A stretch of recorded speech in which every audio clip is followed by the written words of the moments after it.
my name is Rachel, and I wanted to introduce this little video project that we've been working on here at School Psych Podcast. I know that I see a lot of people in social media and Facebook groups and Twitter. At Psychs, we tend to kind of move around a lot sometimes. So I see questions being posted about, hi, I'm thinking about moving to this other state. Can you guys tell me a little bit of information about how things work? How does licensing work? What are you guys doing over in this other part of the country? So I thought it would be really interesting to maybe hear from our state associations and get some of that information and get you guys some contact information for who to talk to if you are thinking about relocating. And I thought that that would just be a really good resource. Ideally, I'd like to get all of the states. I've been reaching out through email and various other ways through social media to track down state representatives and people involved in your state associations. Haven't gotten a huge response back. At this point of this recording, I think we have 13 states who have submitted videos providing some of this information to us. So I'm hoping that this will be kind of the first draft of this project and that we'll get more states interested to submit some information, and we'll have kind of a resource library of just different state practices. So my hope is that this will be posted on YouTube. In the comments section, we'll have hyperlinks to each of the states. So if you're interested in a particular state, you can click on it and it should take you directly to that state. So you don't have to watch, how many hours of video and footage this ends up being. And that also, I think we'll try and put it on iTunes too, so you guys can kind of give a listen if you'd like. We're going to go through and just talk a little bit about some of the information that we're asking the states to provide, so you know kind of what's going to be included here. So I know that we're going to talk, we asked them about how does certification and licensing work, are credentials easy to transfer, and then also kind of is private practice available in the specialist level. Some of us like to kind of bridge out from our school roles there. We asked about salary range, cost of living, salary freezes. I think that these are all important things that we need to be aware of before we're moving to a new location. But I'm going to turn it over to Rebecca, who's going to also tell us a little bit about some of the other questions we'll be asking. Sure. Also important to know about different states is whether internships are readily available, whether they're paid or unpaid opportunities, and how internships are generally set up in the specific state. Another question we'd love to know is how are applications usually taken? Is there a statewide system through the NASP website or other ways of finding out how to submit applications? Also the range of duties, the number of students in a typical caseload, and is there a shortage? What are the job prospects in your state? And here's Anna to tell us some other questions that we're looking for states to fill us in on. Sure, we want to know about unions, if there's unions that school psychs can participate in, that's valuable. We want to know about relevant projects in your state organizations, any dues or conferences, any additional information you feel important, and ways to contact you for more information.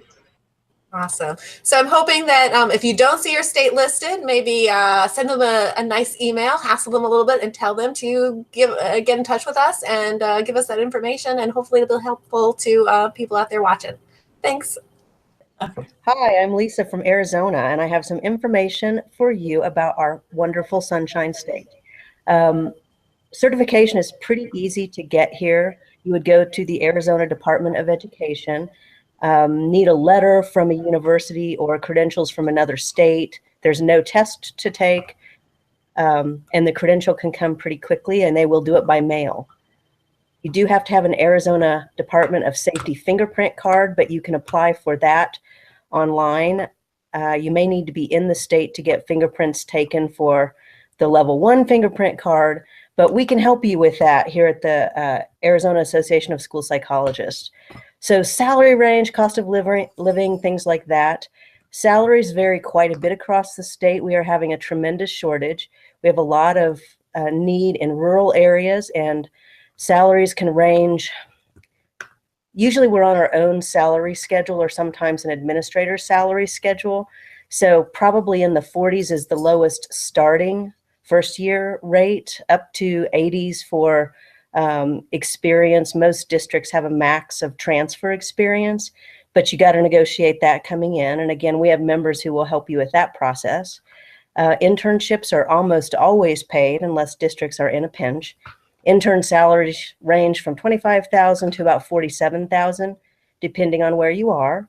And let's see, applications for districts. We have a clearinghouse for internship positions, and that is housed, it's through the Arizona School Psychology Internship Fair every year. And so you can Google Arizona School Psychology Internship Fair, and our website should come up. For jobs, unfortunately, you kind of have to troll through all of the district websites, and we have many districts that are not unified. So we have some districts that are just elementary, and then others that are just high school. So for example, in the Phoenix metropolitan area, there's a lot of competition. So it's pretty easy to find a district that you feel comfortable in.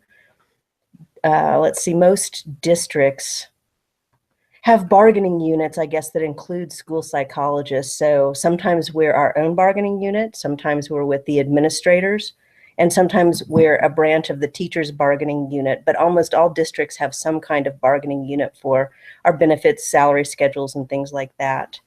Let me see, our state association of school psychologists is pretty strong.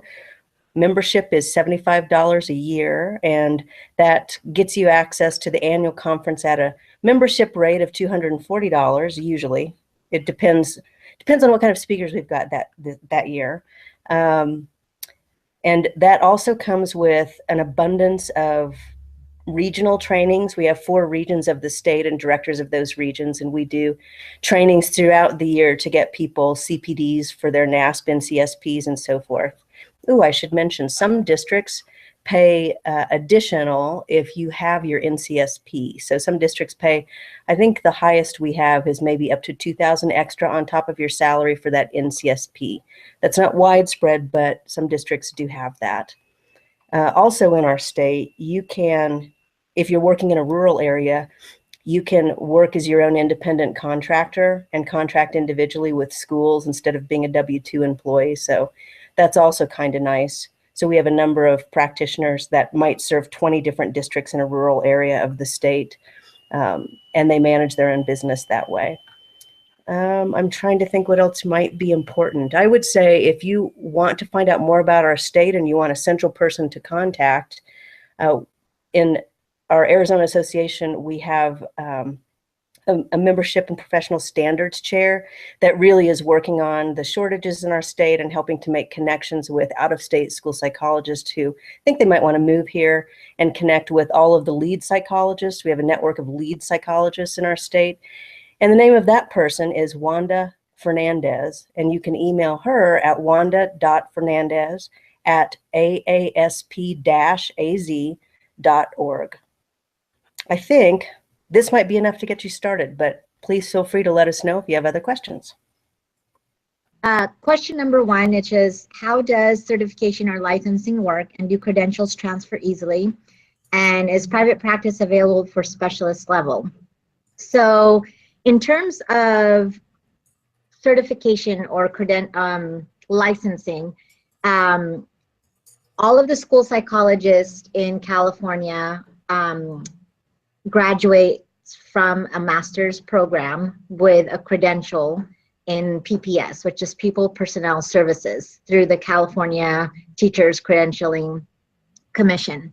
And in order to get that, is you have to go through an approved graduate level PPS program and meet the criteria or the standards that they have set. We're actually in the process right now of revamping the PPS credentialing system in terms of the standards and the requirements for each of the PPS sections. So we're redoing the school counseling, school psychologist, and school social work. And so there'll be some changes coming. They hope to have it all set and finalized by December of 2018. Myself and our current CASP president, Dr. Alvera, actually were one of the 9 psychologists chosen to be on that task force. And so we have several meetings because their goal is to actually get input from school psychologists, school counselors, and school social workers. So when you graduate, you do apply for your credential, and then they give you the credential, allowing that you do meet all of the criteria from your program. And then after 3 years, you can choose to take what we call the Licensed Educational Psychology Exam, the LEP, and that will allow you to open up, or if you're interested in doing private practice, that's a requirement you need to have. However, an LEP is not a requirement to work in public education. All that's required is your credential. In terms of private practice available for specialists, like I said, as long as you have your LEP, you are able to open your own private practice. But you have to make sure that you're servicing students that are not within the district that you work for. And I think that's one of the ethics that we have even through NASP, if you are in private practice, is so that there's no conflict of interest. Let's see, question. I hope I answered that question. Okay, so salary range, cost of living, and salary freezes. We haven't had a salary freeze in quite some time. I mean, we had maybe about 10 years or so ago where we had that huge economic crisis where it really impacted school districts in terms of having layoffs, particularly teachers, and not hiring anyone. However, because in federal regulations, school psychologists are mandated or required, we were kind of protected to some extent in not being laid off for work. And so there were no salary freezes. I mean, there was a salary freeze, but since then it's kind of the pendulum has swung the opposite direction, and so we're back on track with that. In terms of salary range, it really depends on where you're working or where you live in the state of California. And regionally, there's some where if you work in a rural community, the pay may not be as comparable to a larger school districts. And so in Southern California, you know, LA Unified is one of the largest districts we have here, and their pay range is definitely quite different than it is compared to a small school district in the Central Valley. So it really depends on the size of the district. In terms of cost of living, most of the salaries are based off of the cost of living, and that's generally negotiated through the union. And so I'm probably going to skip around because I know there was a question about unions. Now, again, it varies in the state of California. In some of our regions, school psychologists are considered administrators, and so they fall under an administrators union. Some other districts, school psychologists are clumped in with teachers union, along with and together with the speech and language therapists and the school counselors. And in other districts, and in the 2 out of the 3 that I've worked for so far, we actually have our own union where we have school psychology. It's a school psychologist union, and we also have in our union the social worker.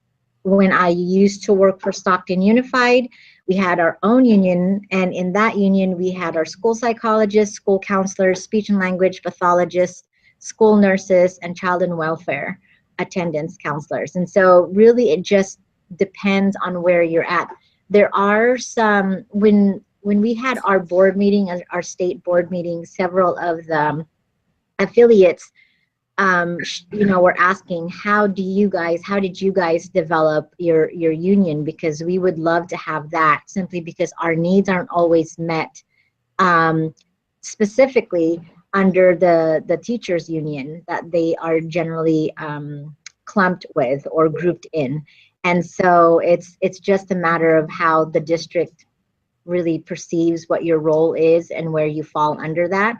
I do remember when I was working for Stockton Unified, that at least 6 or 10 years prior to being employed there, they were originally with the teachers union, and they were able to come together as a group and petition to be removed from the teachers union and develop their own union.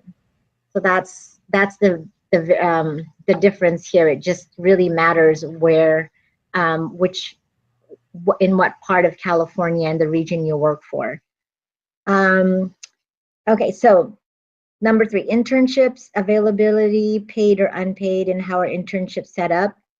Generally, in all of the state of California, we have internship positions available. And again, it matters on the district whether it is paid or unpaid. Sometimes what they do is they put interns on a timesheet versus being on a salary schedule. In other districts, they're actually paid. It's a paid position, and they start at the first level of the salary scale for when they do their internship. In terms of how it's set up, it's really the interns that are responsible for looking to see where internships are available and if that's the location they want to be at, and if that's the district that they would like to work for, and ultimately turn their internship into a permanent position. Range of duties and caseloads. It all varies. In some districts, psychologists are assigned 2 to 3 schools. We know that the NASP ratio is 1 to every 700 or so. I only know of one school district in our area in Northern California that has actually had their Board of Education agree to the 1 to 700 ratio for the school psychologist and student population, and I believe that's Fairfield Sassoon Unified School District. And so we were trying to say, like, hey, if they can do it, we should be able to do it too. We're not, I mean, we're a little bit bigger in student populations. Elk Grove actually has 64,000 students, and so we're kind of one of the top 10 big districts in the state. And but again, it just depends on what the budget looks like per district and within the SELPA. In terms of caseloads, it depends on the number of special ed programs you have on your site. So some sites might have 3 special ed to 4 special ed services or programs. And for example, at the middle school that I work at, we have 4 resource teachers.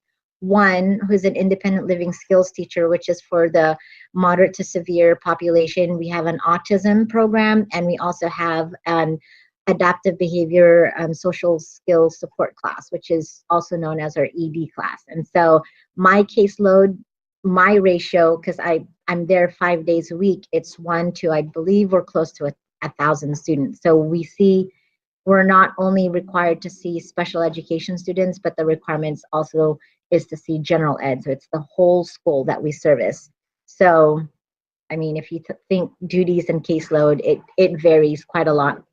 And with the changes about with mental health and how we are now, required, we're required to provide mental health services, that's added to our role and our responsibility, where we provide guidance and counseling to our special education students, but we also provide guidance and counseling to our general ed students if there's a need for that. So I already talked, yes, we do have a shortage in our state. I believe the last number I heard was that we're probably short at least 200 school psychologists statewide. And so it's a huge issue, and we are trying our best to really support our current universities with their programs to ensure that they continue to have programs and to be supported by the university, so that we will continue to have graduate students coming out of graduate school, going into their internship, and then becoming permanent psychologists. Are there relevant projects of our state organization. We have quite a number of projects going on. For example, one that we are looking into approving a position statement is about the Larry P. case. California, out of the 50 states, is the only state that continues to withhold, or we don't administer any IQ testing at all to any minority students and African American students. And so it's been quite some time that we have been trying to change that and to revisit the Larry P. case. And so we do have a position paper in the process of that. Another thing too is the whole dyslexia law that came about, and so it was passed in our state as well. And just like Missouri, we were lucky enough that we did have a school psychologist represent us in the task force, because, and the point or the purpose of having the task force is to develop guidelines per se of what it is that we need to do should a student be referred to us for dyslexia testing or dyslexia assessment. And so I believe the guideline has been finalized. And so we're also looking into what we can do as a state association in terms of what our position is. We're still looking, we're still really clarifying that, and so that we make sure to stay to our best practices and also within our ethics and our practice with evaluating.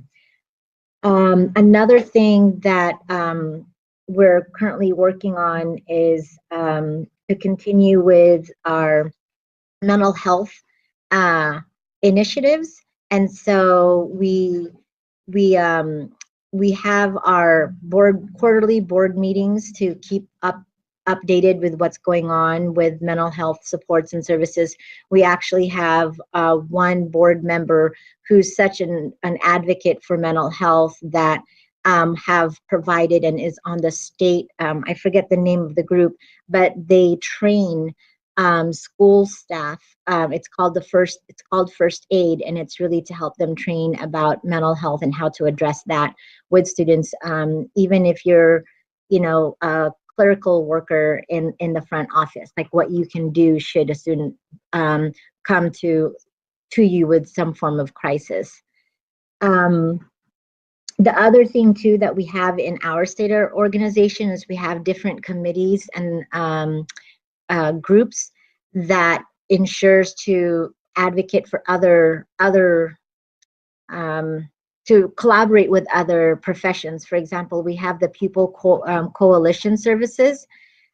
Basically, it's made up of school psychologists, school social workers, school nurses, school counselors, administrators, and teachers. And so that we meet once a month, every month, and we have someone on from the legislators, from the state capitol, who keeps us up to date with any bills that are coming up. And each of us as a group, we give our input whether we're going to support that bill or whether we're going to hold off and just watch the bill. So it's really to help us kind of know exactly how this will impact each of our professions and how we can help each other out. So it's really a coalition, and we either sign an agreement or a position letter to share with our lobbyists that are working with us to say, okay, this is something that they will support or they have questions about, so that if there's some changes that needs to happen, we have a voice in that.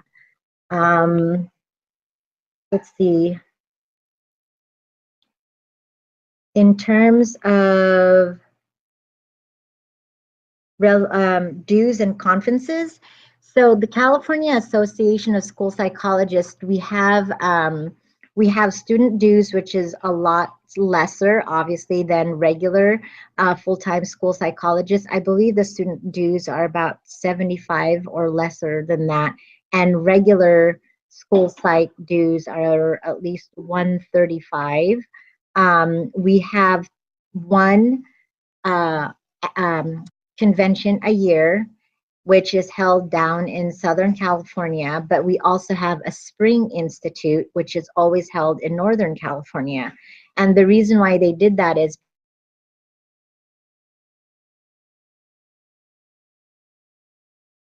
Southern California, but we also felt that it was important to make sure to give the opportunity for those who are living in Northern California to have access to professional development and training and workshops. And so we have our Spring Institute, which is similar to our convention. However, it's not as big in terms of the number of presenters and workshops. It's about half the size, but it's still pretty big considering that it's a Spring Institute.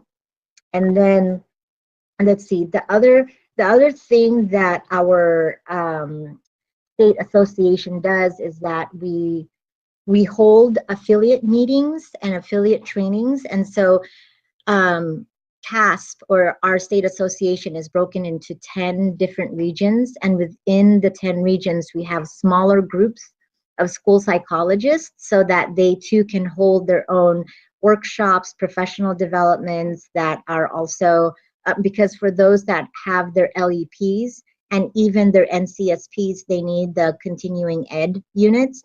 And so affiliates are able to coordinate workshops and trainings so that school psychologists who can't always make it to our conventions or our Spring Institute has the opportunity to still attend workshops for professional development and to get their keep on top of their licensing requirements or their NCSPs. I think that's pretty much it. Hi, my name is Emily Klein. I'm a school psychologist and the NASP delegate for Delaware. Let me tell you a little bit about my state and why you should come work here.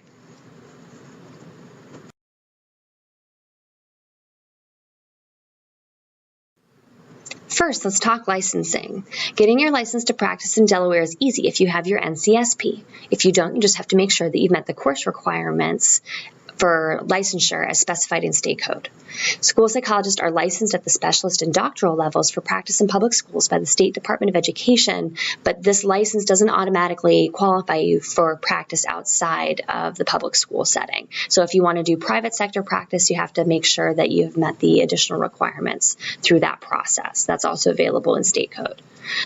If you're in your first 4 years of practice, you'll enter the public school licensure process on what's called the initial license. There's requirements for mentoring by an experienced school psychologist during those first 4 years, and you also have to pass your performance appraisals. Once you've done that and you've completed those first 4 years, you will receive your continuing license, which is renewed every 5 years. You need 90 clock hours during that time to be able to renew it. The good news is that the clock hour requirements or the definitions of what's considered a clock hour, they're pretty loose. So you can use a wide variety of professional development opportunities to meet the criteria for that. And also, if you have your NCSP and you're already doing the 75 credit hours every 3 years to renew your credential, you're going to have the 90 hours easily without any problem.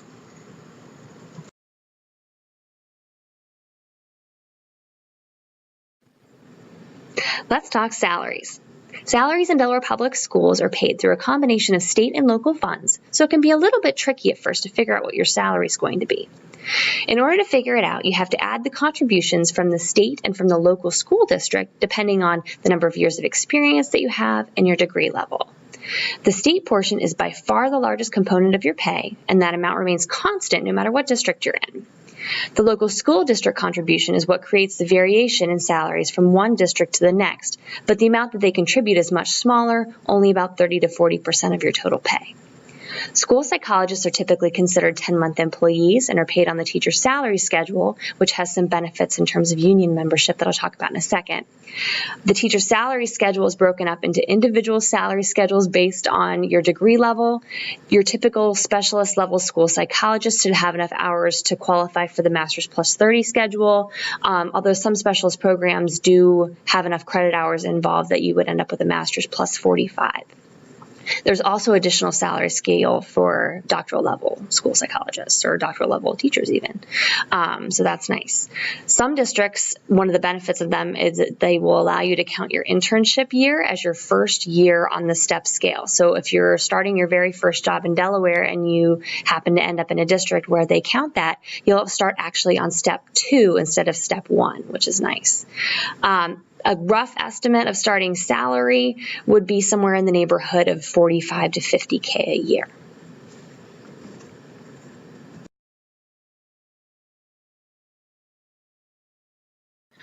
Cost of living in Delaware isn't too bad considering that we're on the East Coast, and it's a lot more affordable than some of our neighbor states. One of the benefits of living in Delaware is tax-free shopping. Delaware doesn't have sales tax on purchases, so the price on the tag is the price you pay, and I have to say that's pretty nice. Delaware's proximity to other major metropolitan areas and other states is also a huge plus. It's one of the reasons I stayed out here, actually. I originally grew up in the Midwest, where it's like a 7-hour drive to Chicago, and that's like the closest major city. Now I live in the northern part of Delaware, and I'm 20 minutes outside of Philadelphia. Within 3 hours, I could be at the beach, the mountains. I could be in Philly, Baltimore, New York, DC. It's fantastic. So we're super close to a lot of things. So if you like to travel, that's a definite benefit for coming to Delaware. The one drawback of that is that the proximity comes at a price, and that's our housing. Rental prices, like apartment rental, house prices can be a little bit more than what you might expect. Again, they do tend to be a little bit more reasonable than some areas or some, right outside of Delaware, especially if you're closer to the city. But price for a 1-bedroom apartment in the northern part of the state where it's more populous and closer to like Philadelphia, it can be anywhere from like $750 to $1,500 a month for a 1-bedroom. So that can be a little bit tricky. But I mean, it's proximity. The closer you are to a major metropolitan area, the more you're going to pay. Housing prices do tend to be a little bit lower in the southern part of the state until you get down by the beach, and then they get expensive again. But there is the middle part of the state that isn't immediately near the beach does tend to be a little bit more reasonable.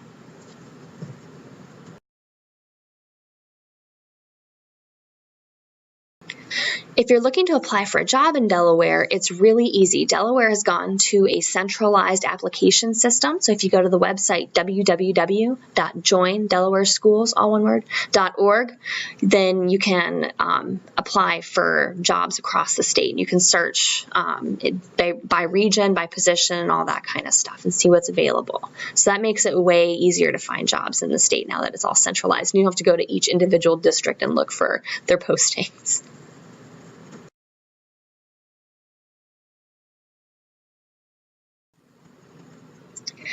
Typically in Delaware, school psychologists are expected to engage in a broad variety of professional activities, including assessment, counseling, and consultation. The ratios of school psychologists to students vary somewhat across the state. The highest ratios you're likely to see is 1 to 2,000, but that's pretty rare. Most of our districts are somewhere between 1 to 1,000 and 1 to 1,500.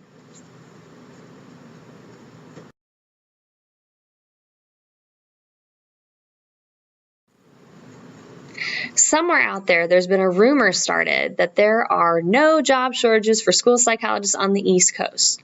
Au contraire, mon frere. We have, especially in some of our more rural districts, there are districts that have been trying to hire folks to come work down there for a couple of years. So those positions have been vacant. Sometimes if positions are vacant too long, then they disappear, which is not a good thing. In the northern part where it's more populous, that's where the bulk of the school psychologists are, just because the districts are bigger up there.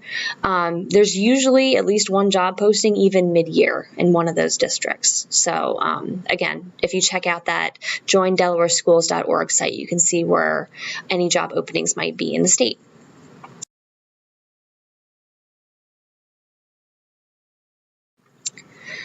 If you're looking to do your internship in Delaware, the easiest way is if you come through the training program for school psychologists here in the state at the University of Delaware. The faculty in that program, if you are wanting to do your internship in Delaware, they'll help you set it up. If you're coming into Delaware from an out-of-state program, you might have to do some calling around to the student services director or whatever that equivalent would be in the districts that you're interested in pursuing. Most districts in the state do pay a nominal salary to interns, usually somewhere in the neighborhood of $15,000 a year. There are a handful of districts that do not pay interns, but those are few and far between. Most of them will pay you at least a little, like 15, 16K a year, which is nice.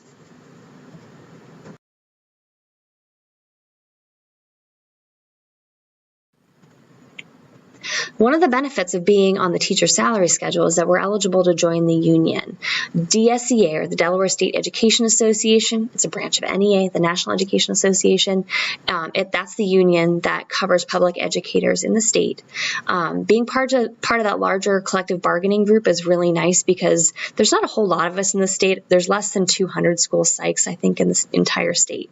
And so that's a very small group when it comes to like bargaining and salaries and all that kind of stuff. So having them have our back is a very good thing for us. That DSEA is also very influential in education policy in the state. So again, that's good for us to be involved in.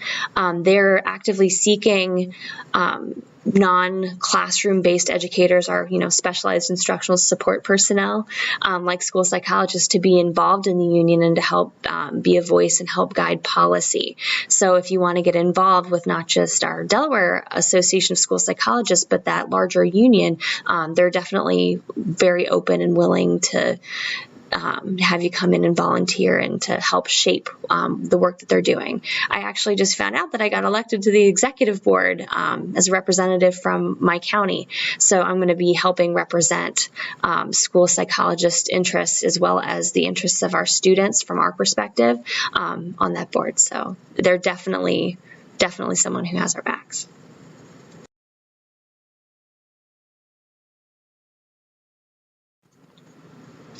So I mentioned DASP, a Delaware Association of School Psychologists, earlier. That's our state school psychology association. Again, since we're a small group statewide, our organization is fairly small. We provide professional development at least once a year, but we try to do a couple of other things throughout the year. Our main conference is in the spring in May. We have a really good relationship with the Delaware Department of Education, and that has really helped us be able to have an impact on policy. Delaware is such a small state, you can really have a major impact just by talking to the right person.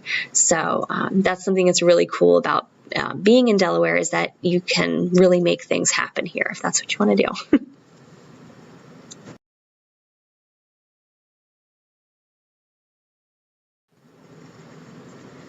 We really try to keep our dues for DASP reasonable for regular members, a membership for the year, which runs July 1 to June 30th. The dues are $55. Student dues are $10 a year, and then retired member dues are $25.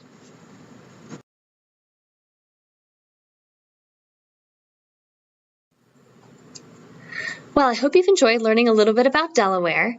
If you want more information, please feel free to contact me, Emily Klein, at eklein@udel.edu, or you can also reach us through our website, www.dasponline.org. Hello, my name is Angie McKinney, and I'm the president-elect of the Indiana Association of School Psychologists, and would like to welcome you, hopefully lots of you, to Indiana and share a little bit about what school psychology is like in Indiana. So licensure in Indiana goes through the Department of Education. It's a pretty easy process to get through, but all licenses are handled there. School psychologists are licensed as a school services category.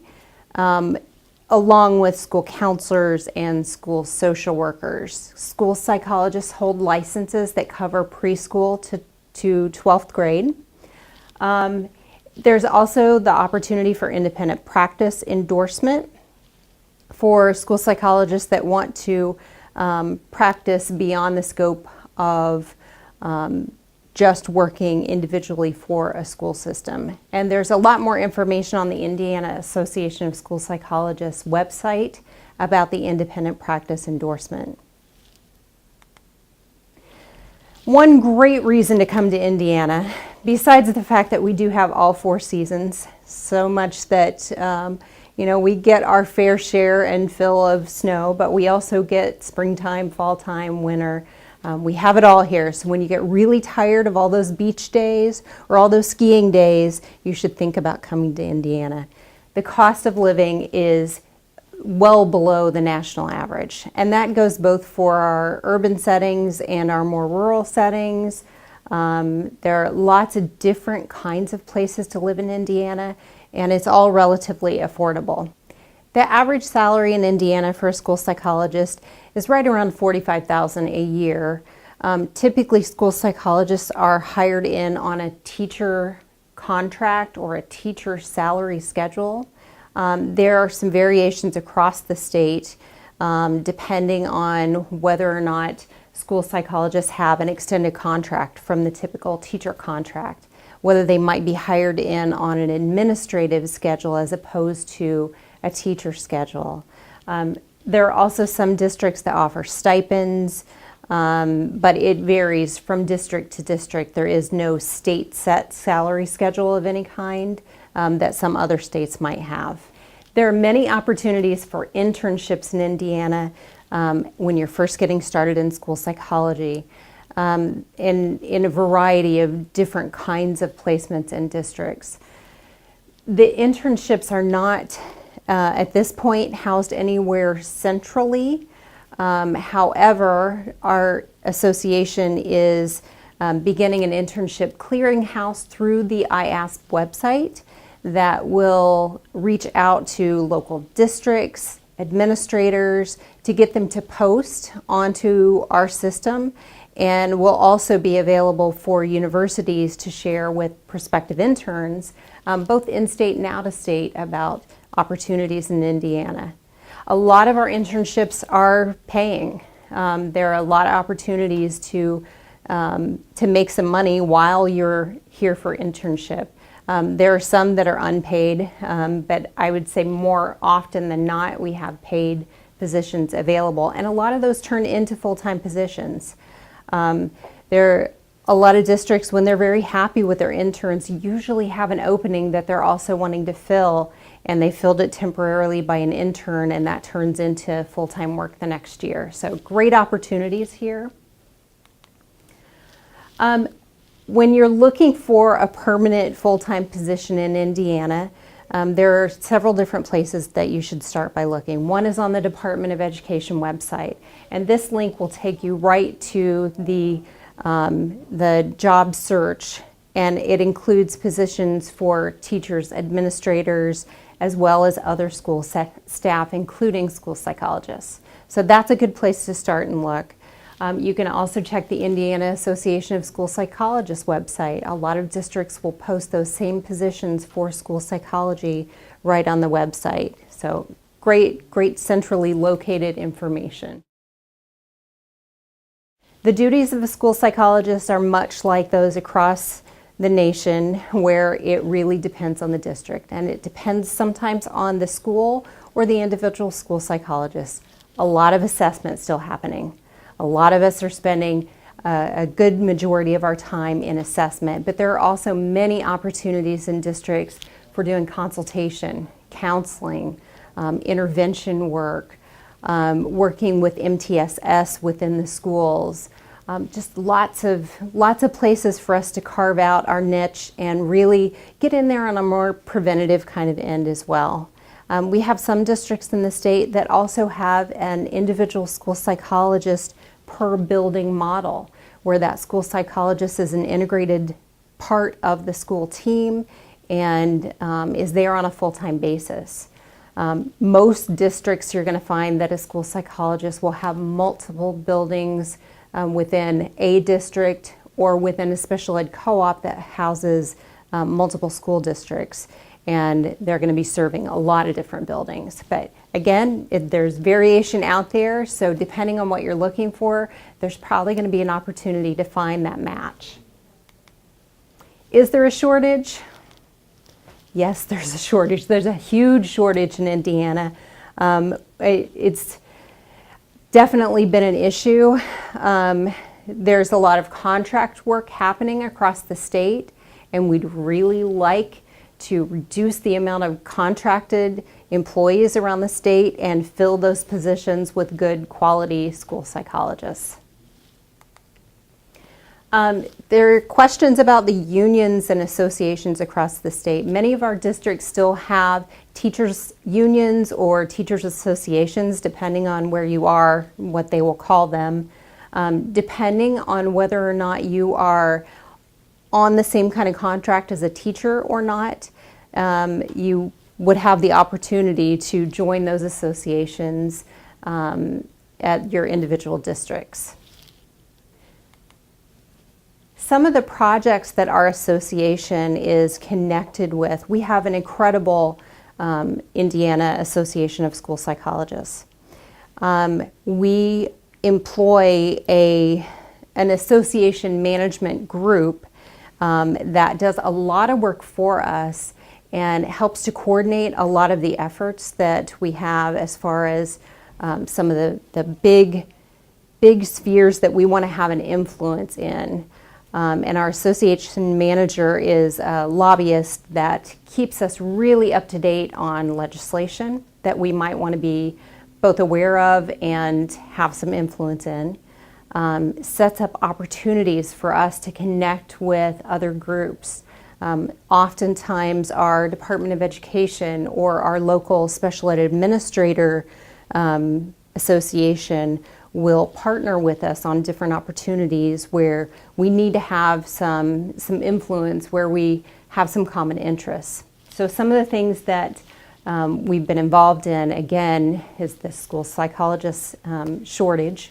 And we have a task force that's been working on how can we increase the number of quality school psychologists in Indiana. A lot of work when it comes to legislative issues that come up.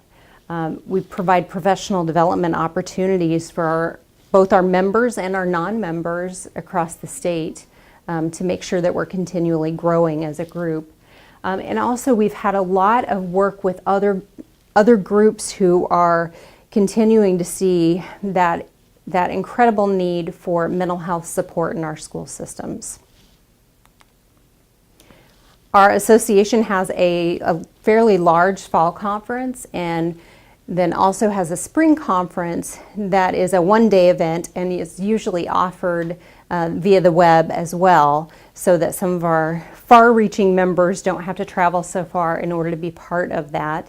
We also have regions around the state, and we have a region representative, and those representatives will put on locally based kind of trainings, professional learning opportunities that they open up beyond school psychologists even, to try and pull in that partnership aspect of working with everybody else who is also out there working for the good of students. Our IS membership is very reasonable. It's $95 a year currently, and it does provide a lot of benefits. We get a reduced cost or a reduced rate for our different professional learning kinds of opportunities. We also have access to some members-only content, some different trainings that have been recorded, other kinds of documents, and we get legislative updates on a regular basis that would be more difficult to go out and seek out all this information and synthesize it down to its key points on our own individually. So for more information, you can contact any of our members that you can find information for through the NASP website. But you can also contact Kim Williams, who is our association manager. She is not a school psychologist, but she is a key person in making sure that she gets you to the right person for the information. Sherry Davis is our current president. And then Angie McKinney, I'm your president-elect, and we're really hoping that you might want to know more about Indiana. Come for a visit, come to CEC next year for Indiana, and just find out what Indiana's all about. Okay, hello everybody. So I'm here to talk about being a school psychologist in the state of Iowa. As far as credentialing is concerned, it is pretty easy to get credentialed here as long as you have gone to a NASP approved program. And we get credentialed through the Board of Educational Examiners here in Iowa, just like teachers do. We're a web-based program now, the application and all that stuff, and it's a little hard to navigate through, but they answer their phones there, so always give them a call. And if you're not from a NASP approved program, unfortunately, Iowa has in the recent past decided not to accept people from non-NASP approved programs just because they don't have the manpower to go through and do all the syllabus checks. So I'm sorry about that, but maybe that'll change in the future. All of our school psychs work in Iowa for either an area education agency, which is kind of like a cooperative, I would say, from other states where a bunch of districts are together. And then the AEA then decides which school districts you will serve. Except for the Des Moines public schools, they hire their own school psychs, but that's the only district in all of Iowa that hires their own school psychs at the moment. There's some trend that is sort of maybe changing and that districts will hire their own. But right now, AEAs are the only way to do that. And each AEA advertises their positions. So if you were looking for a position in Iowa, you will look at all the individual area education agencies. And you can look through the different AEAs at, I think, aeaonline.org. And there are 9 AEAs in Iowa. The Des Moines area is Heartland AEA. The Cedar Rapids, Iowa City area is Grant Wood AEA. The Waterloo Cedar Falls area is Central Rivers AEA. The Dubuque area is Keystone AEA, and Council Bluffs area is Green Hills AEA. So I think I just covered all the big cities in Iowa there. Salary range is upper 40s to low 50s to start, and then on through that way. There's a shortage all across Iowa, as other people have said also, especially in the rural areas, that is true. Internship, all of our first, you just apply to a school psych job. And that is, it's not advertised as an internship. It's just you apply for it and then you let them know that you would be an intern, and you get hired as a first-year school psychologist, and you get paid as a first-year school psychologist then as well. So it isn't like a stipend in other internship situations. And then they support you as well through mentorship and supervision and those kinds of things. Especially at Heartland AEA, which I work with quite a bit. They have group mentorship and things like that. So it's really nice, and other AEAs have something similar. Applications, like I said, are taken at the different AEA sites, but you can sort of start to get a sense for AEAs by just Googling Iowa AEA, and then the Google will bring it up for you. Here in Iowa, things are a little bit different than other states in that oftentimes AEAs don't advertise for specifically a school psychologist. Sometimes, I mean, a lot of times they do, but you'll see it listed as a building representative or team representative. And in that case, they would hire a school psych. That's probably their number one choice, is to hire a school psychologist, which is great, and we love that. But because there's such a shortage in Iowa, they will also hire a school social worker or a special education consultant in place of a school psychologist. So you kind of need to kind of look at the team rep or building representative sorts of jobs, and that would include a school psychologist. It probably says that in there. I want to make that clear. And we'd love to have more school psych coming to the state of Iowa. We have one school psych program in Iowa that graduates about 8 to 10 students a year, and so we have a huge shortage.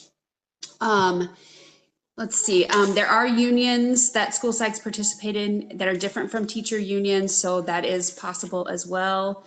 One of the things Iowa School Psych Association has been working on a lot is identity and advocacy, since we have such a shortage, and we have these other positions, schools, social worker, and special ed consultant, that do similar things to us, at least the special ed side of our jobs. even though we're trained very differently. So we're on identity and advocacy for school psychologists, and we're a growing association. We kind of lost a lot of members in the past, and our new president and I, who I'm the president-elect, are really working hard at bringing membership back up. We did prepare training last year. We're doing an ELL sort of summit workshop in the spring this year. So what's happening in our Iowa School Psych Association is pretty exciting right now. Our dues are $50, and then you get, you know, just like NASP does, you get dollars off your conference or workshop summit participation and admission fees. There, you can check out our website. It's at www.iowaschoolpsych.org, and there's more information on Iowa AEAs on there, and the different other things that we're doing, cool blog and school psych spotlights and fun things like that. And our emails should be up there as well. But if you ever have any questions, you can always email me at nicole.skaar@uni.edu. And we'd love to have you here. Thanks. I'm Kyle Carlin. I'm a school psychologist in Kansas, and I'm going to talk a little bit about what it's like to be a school psychologist in Kansas. First of all, with our certification and licensing, this is managed through the State Department of Education, Kansas State Department of Education. Our interns work on an initial license that is valid for 2 years and requires supervision.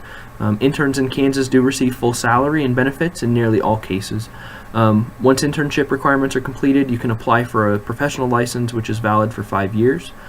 Kansas does not automatically accept NCSP for those moving to the state, but those I know who have moved from out of state have had no difficulties getting a license in Kansas. Specialist level school psychologists must work in a school setting and are not allowed to work in private practice, only doctoral level, which are then licensed through the BSRB. So, for salary and benefits, there is a significant range across the state, with starting pay ranging from $42,000 up to $69,000.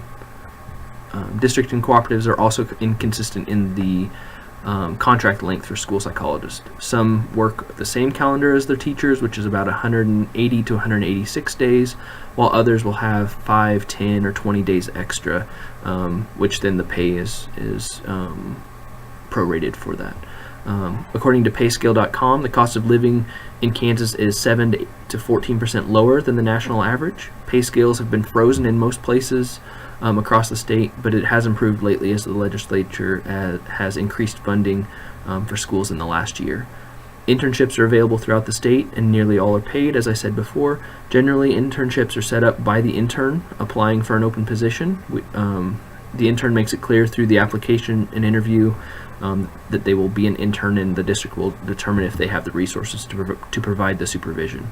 Applications are usually submitted online through district websites or through a website that is set up by the state, kansasteachingjobs.com. That's where a lot of our districts will post positions and then accept applications through there.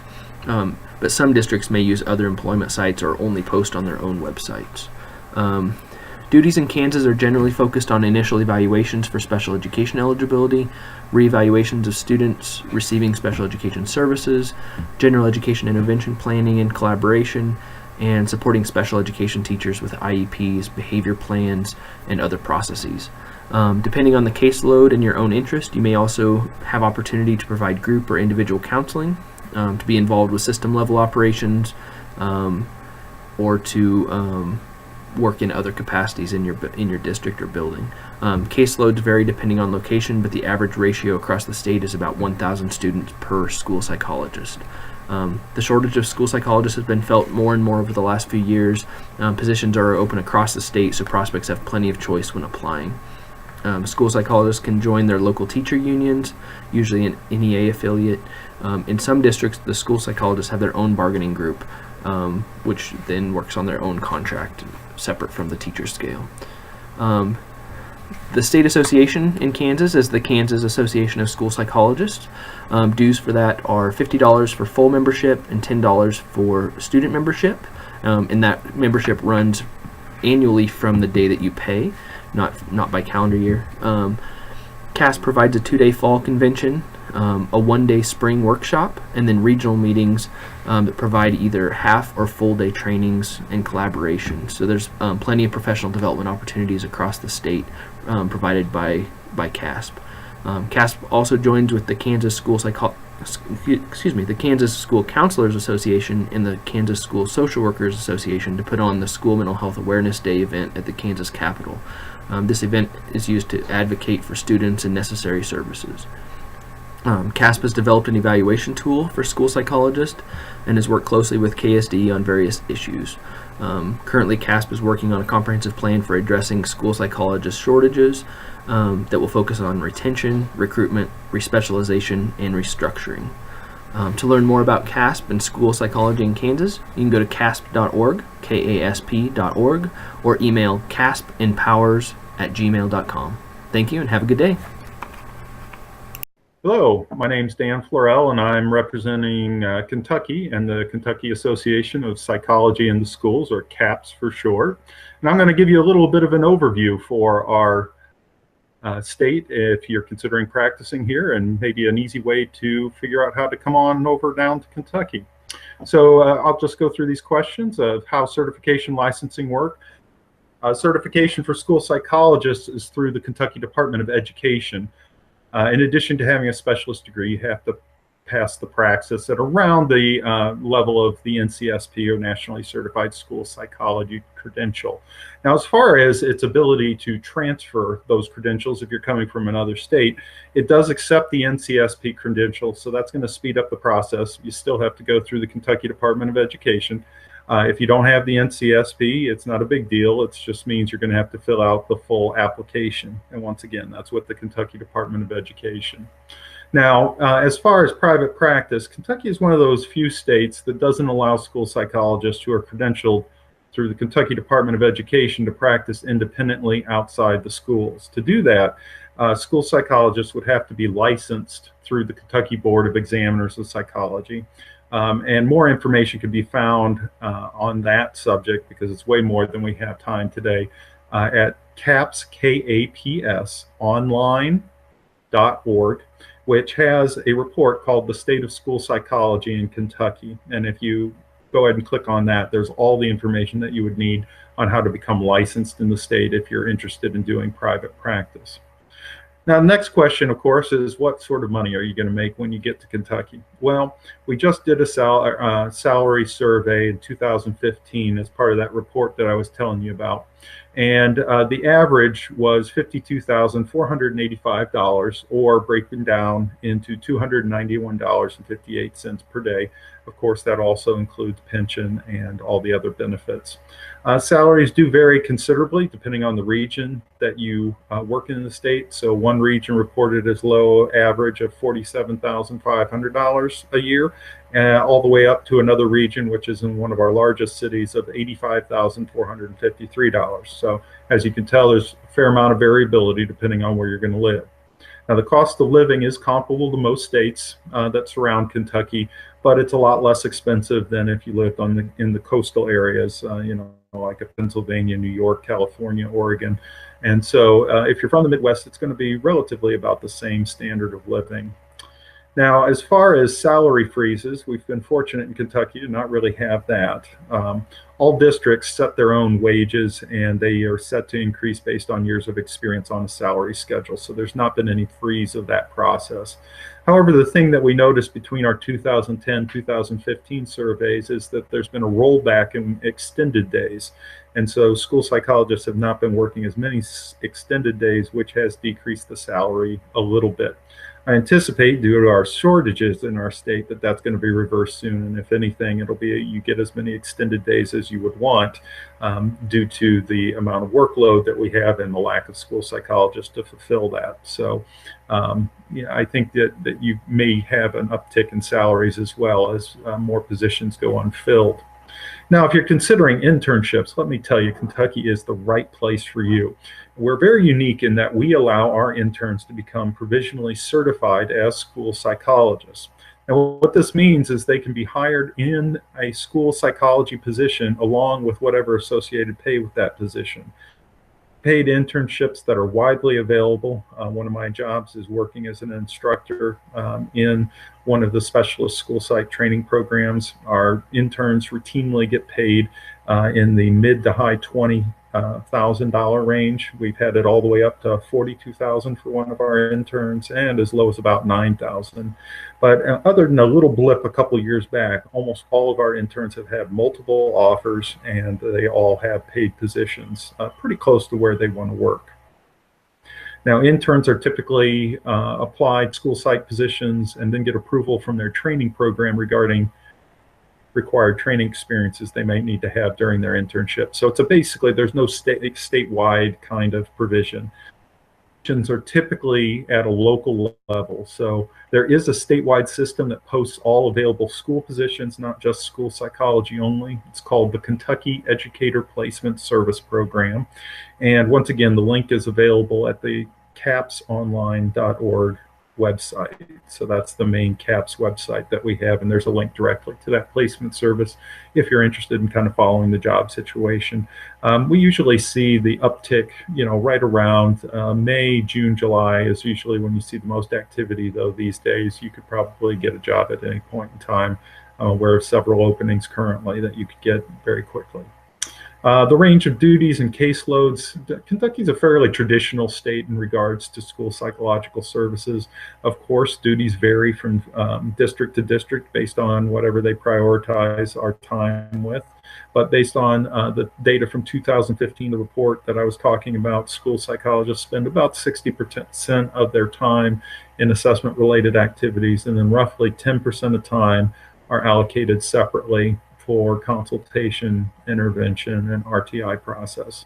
So regardless of where you go, you're probably going to have more of an assessment focus than some of the others, though some that have maybe just counseling, just consultation. As far as the shortage, I've already alluded to that. There is a significant shortage of school psychologists in Kentucky. Anyone moving here is probably going to get multiple offers from school districts, and that goes across the state. I haven't seen any one area of the state where there are no openings. And so very robust, you would have plenty of opportunities. As far as unions, Kentucky really isn't a big union state for school districts. I'm not really aware of any. There may be one or two. We have quite a few districts, but the vast majority are not unionized. As far as relevant projects of what CAPS has been up to, our state association is really active given its relatively small size. We've always had a big presence in NASP, and we've most recently been working with the state regarding dyslexia diagnoses, which I know is a real hot topic. And we've been having an ongoing conversation regarding MTSS in the schools. And of course, this is something that we try to get very involved with governmentally. In regards to being advocates for children and then also for our own profession. As far as dues, CAPS dues for a student member is only $15 a year, and a regular member runs $80 a year. We have an annual fall conference and other subsequent trainings throughout the year, but the fall conference is the big one. It's 2.5 days, and that costs roughly about $350 for the 2.5 days, and of course you can break that down by daily rate too. Otherwise, something to know about our state and our state association, CAPS has completed a 5-year survey, what we call the State of School Psychology in Kentucky. Kind of mirrors the membership survey that NASP puts out every 5 years, and we've been doing that since 2005. So we have 3 separate data points now, and we've posted all of those reports on the capsonline.org website. And school psychologists, anybody who considering coming to Kentucky is going to find really a treasure trove of information in those reports. Basically, all I did to answer all the questions for this little video was to go to that report and just pull them all. It's all there, and many, many more. So as far as contacting people, once again, if you go to the capsonline.org and contact any of our executive committee members, we're all very helpful and would be thrilled to have you come aboard, as I'm sure our corresponding school districts would. So just reach out and we'd be more than happy to have you join us. Thanks. Greetings everyone, I'm Annie Holmes. I am the Louisiana School Psychological Association's current president, and I'm coming to you today to discuss hirings and internships here in Louisiana. So the first thing I'd like to discuss with you all is how does certification and licensing work. So we are licensed, or certified actually, through the Louisiana Department of Education, and their website is teachlouisiana.net, and that is where you will find any forms that you need in order to apply in Louisiana. Credentials usually transfer pretty easily. You fill out a form, there's an application, a transcript that you need to turn in, your experience verification, a background check verification, and then a payment of $50, and then you are certified through the state of Louisiana if that all comes back well. Your NCSP also opens some doors for you. It makes the transition process a little bit easier, and when you go to renew with the State Department, you can get an automatic renewal if you turn in your current NCSP and another fee. Salaries. So everybody wants to know how much you can make. That varies greatly between parishes here. It can be as little as around $38,000 all the way up to $120,000, with the median being about $63,000. Some parishes offer bonuses. Some parishes do not. Some parishes offer incentive plans. Some parishes do not. So that is something you'd have to call and ask different parishes what their policy is on that. Cost of living around here is lower than the national average. It is approximately 2% lower than the national average for the bigger cities here in Louisiana, like New Orleans, Baton Rouge, Alexandria, Shreveport, those areas. Internship availability. Most parishes do not have internships per se. They have full-time or part-time SSP positions that you would be filling. So you would more than likely have a full caseload, unlike some internships in other states. However, you do get paid.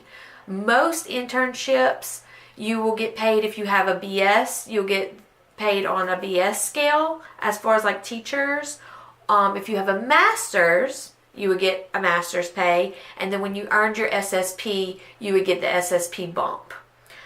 Most people, you can go between 9 months and 12 months. Typically, it's about 10 months in Louisiana. How are applications usually taken? So mostly you will have to go through the district. Our LSPA website, which is lspaonline.org, has some new positions that are available. We try to update those pretty regularly so we can be a source for you all. You can also go to each individual parish if there's a certain parish you're looking into, and they will have listed support service type positions. Our range of duties, they vary greatly, especially from parish to parish. Sometimes within parish they vary greatly. So you would participate in an SBLC that's kind of like an ARD in Texas. It's a school building committee, and that looks at your general education population that may or may not need tiered interventions, screenings for dyslexia, dysgraphia, health issues, all the way into evaluations. Case managers, so that would be once a child is in an evaluation, you would coordinate that case. We can provide counseling, consultation with teachers, consultation with RTI interventionists, teachers, be the interventionist yourself, PBIS coordinators, pupil appraisal coordinators, child find coordinators, part of a universal screening team. Also SPED directors. That is something that has come up here recently in Louisiana. You can actually apply for a SPED directorship here now. You do have to have a certain amount of hours as a supervisor. You do have to take a part of the praxis, but that is an opportunity that can be available to you in Louisiana. We absolutely have shortages here in Louisiana, just like everywhere else. We are looking for wonderful interns or veterans to come out here and work with us. We do have teacher unions that you can be a part of. There's no specific school psychologist union, but you can be a part of the teachers union here in Louisiana.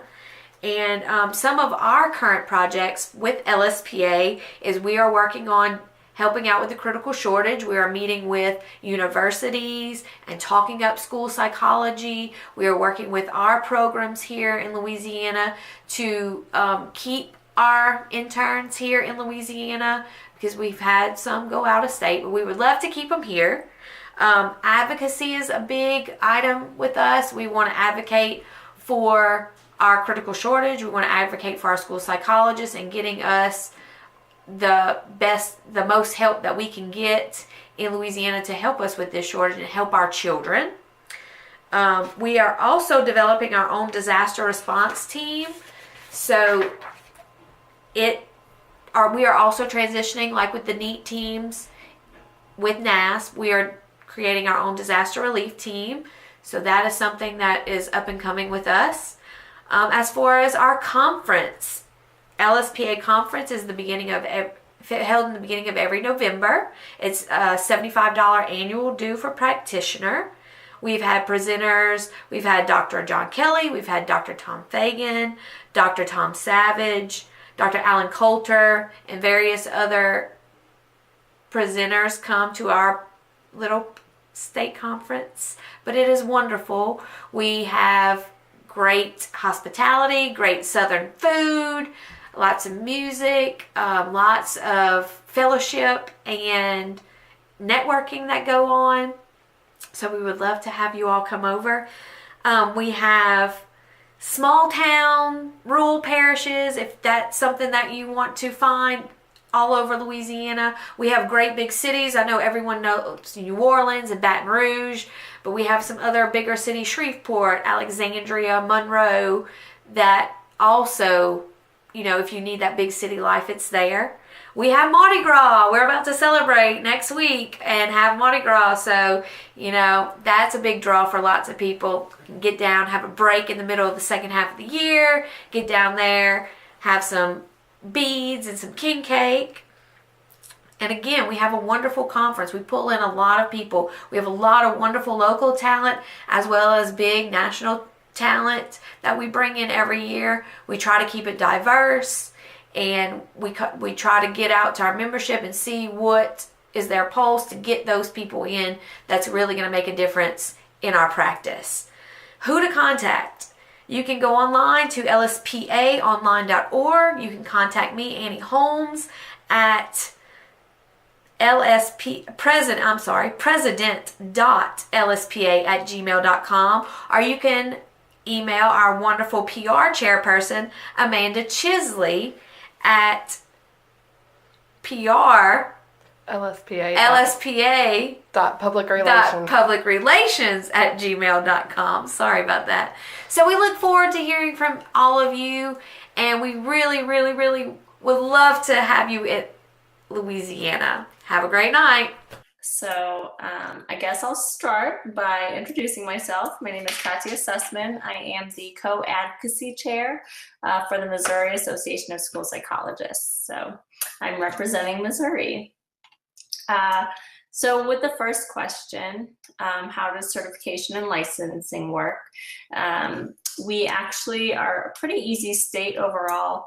If somebody comes in with a school's NCSP outside of state, the Department of Education will automatically take in that certification and give them our student services certification.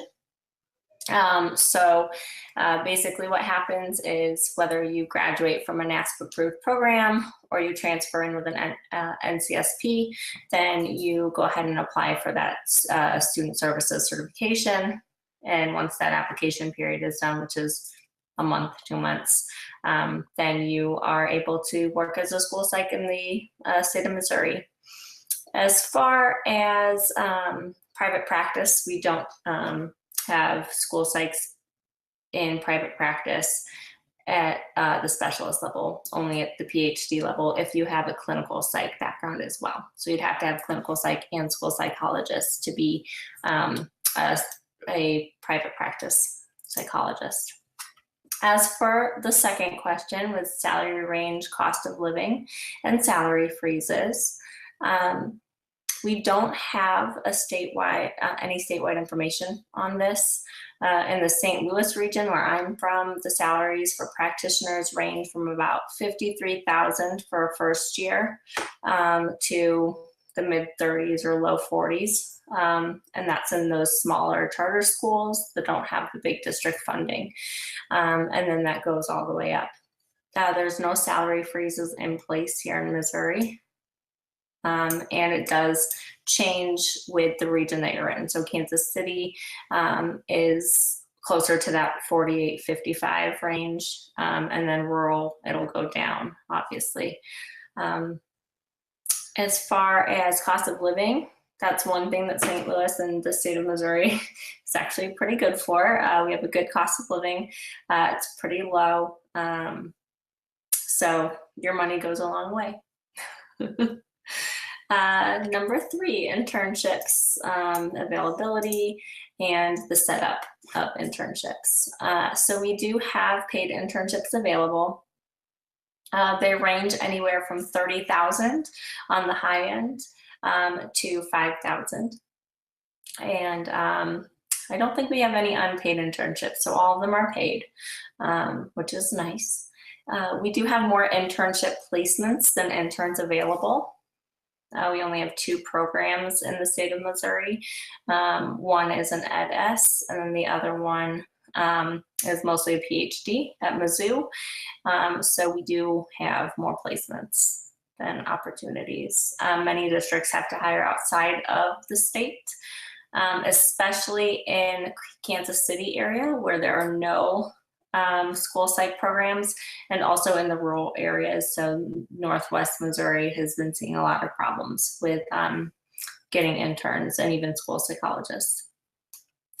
As far as what placement looks like in Missouri, it does vary from district to district, but mostly it is an independent internship. You're given 1 to 2 schools, and you have your supervisor who comes in and will talk with you, give you feedback, whatnot, once a week for about 30 minutes. So it's pretty much independent.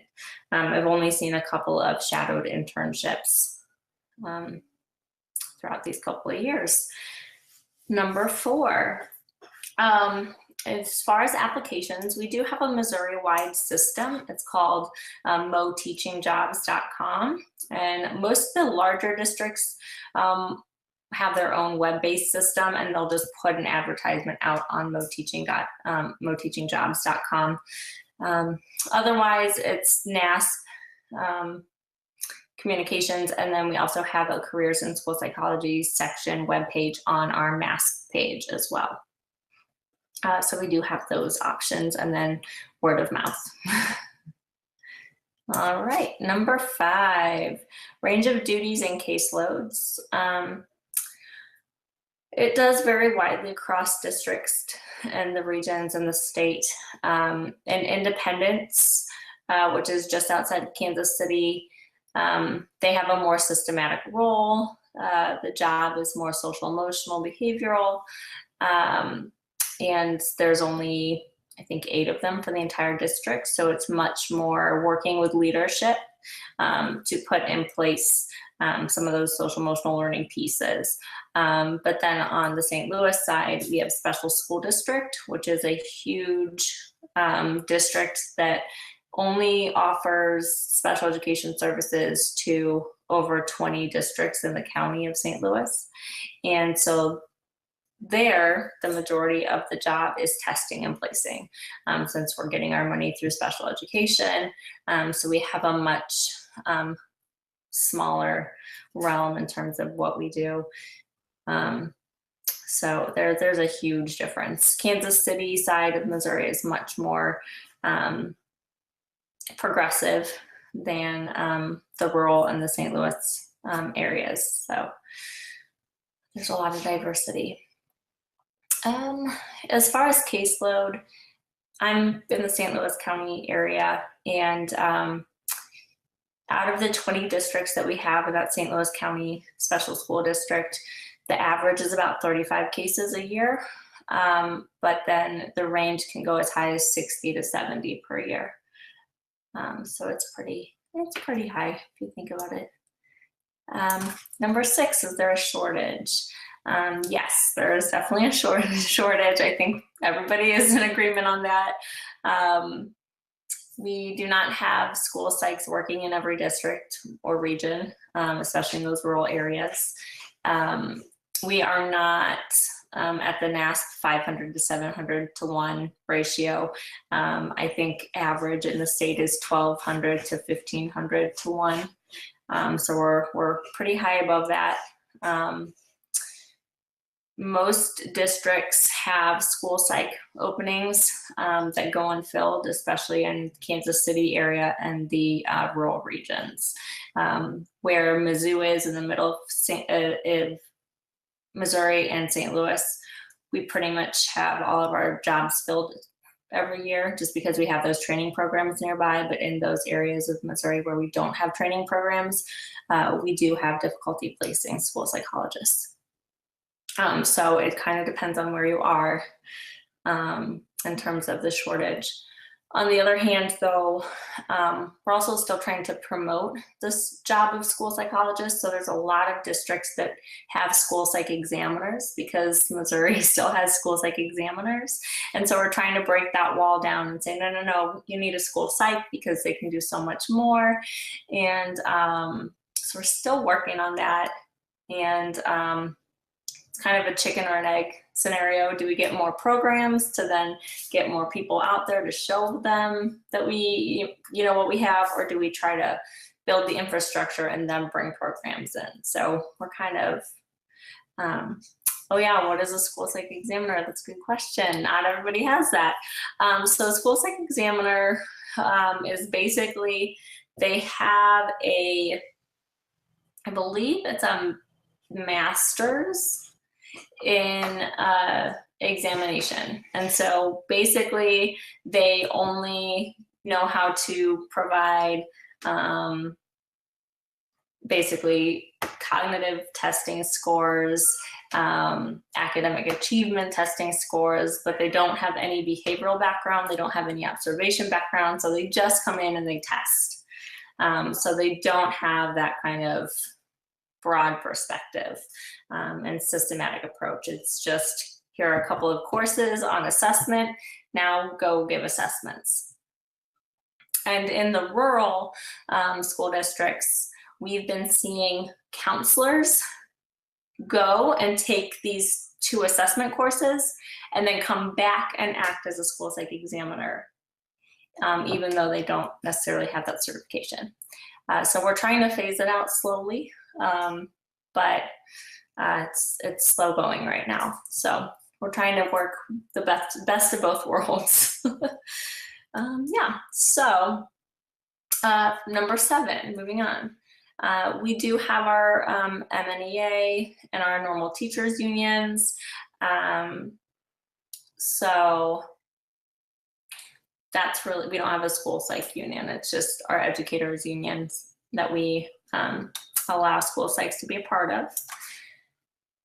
Number 8, relevant projects of the state organization. So I joined the state organization a year and a half ago as advocacy co-chair. And since then, we have hired a lobbyist. And through that lobbyist, we get weekly updates on all bills having to do with education, mental health, anything that could possibly fall under our realm. And we were able to host a first annual State Capitol Mental Health Advocacy Day. We had 40 participants there talking to legislators, which was a very nice turnout. We're doing our second one in January, and we've gotten some good contacts. We are also, and this is something that I've kind of spearheaded this summer, but we worked out a budget line item that we're going to propose to the state budget committee. And we're going to do that actually in the next month prior to the legislative session starting. And basically the budget item is just to add 2 more school psych training programs in our state. we got some really good feedback last year at the Advocacy Day from both the House Education Committee and the Senate Education Committee, saying that we need more school psychs and we need more training programs, especially in those rural areas in Kansas City.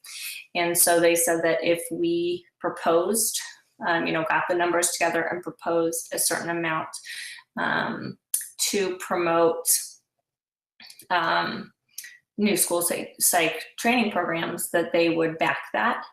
And then we also talked to the lead Senate Budget Committee chairperson, and he said that as long as it's not an outrageous amount, then he doesn't see why not. So we're hoping to get that on the budget for the state, kind of slip it under there. Also, we formed a statewide mental health task force, and we did that along with the School Counselors Association and also the School Social Workers Association. We hosted 2 mental health summits already, and I think we have a third one in the works for this winter. But in each of those mental health summits, we've focused on key legislative agendas that have been going on right now, and we have educational association leaders and also legislators there talking about mental health, so getting the conversation started. We have the Missouri Association of School Psychologists. We came together and formed a committee to create evaluation tools for school psychs and school psych examiners, and those are now on the Missouri Department of Elementary and Secondary Education's website, and all administrators are asked to use that when looking at their school psychs, rather than using a teacher's tool that doesn't have anything to do with our expertise. So that's nice. And we've had this last year with ESSA and with the Missouri School Improvement Plan. We've actually got, I think, over 6 of our board members being active members on work groups for both the ESSA plan that they created at the end of last year and the Missouri State Improvement Plan.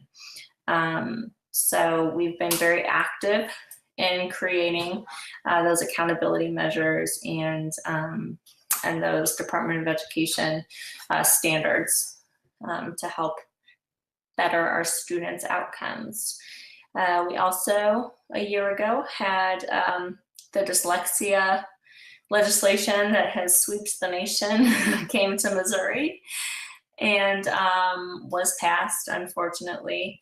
And so we were able to get a school psychologist on the dyslexia task force, and they worked very closely with the Missouri Board of Education and the Department of Education to make sure that while we are looking at dyslexia, we're looking at it more of a broad, how are students reading, and what are some good measures to look at that, and what are some evidence-based measures to look at that. And then, even more important, what do we do with that data afterwards? That doesn't go right into a special education disability category, so we don't go and evaluate, but rather let's put in some interventions and progress monitoring to see how they're progressing. So we made sure that we had a school psychologist kind of lead that discussion in the right direction for students and families. And then I think the last thing is we successfully got Medicaid billing approved for school psychologists. So unless all of our Medicaid funding is taken away, we're hoping that we can expand the amount of schools who use school psychologists, because then they'll be able to get reimbursed for some of what we do. So hopefully that'll expand our job role and also introduce us into other schools and districts that we haven't already been in. So I think that's it on the state organization side. We've been pretty busy and we'll continue to do so. And then the last 2 questions, dues and conferences. The Missouri Association of School Psychologists are Current dues for non-student members is $45 a year, and for students it's $20. And then we have two conferences. We have a mass conference just geared toward school psychologists.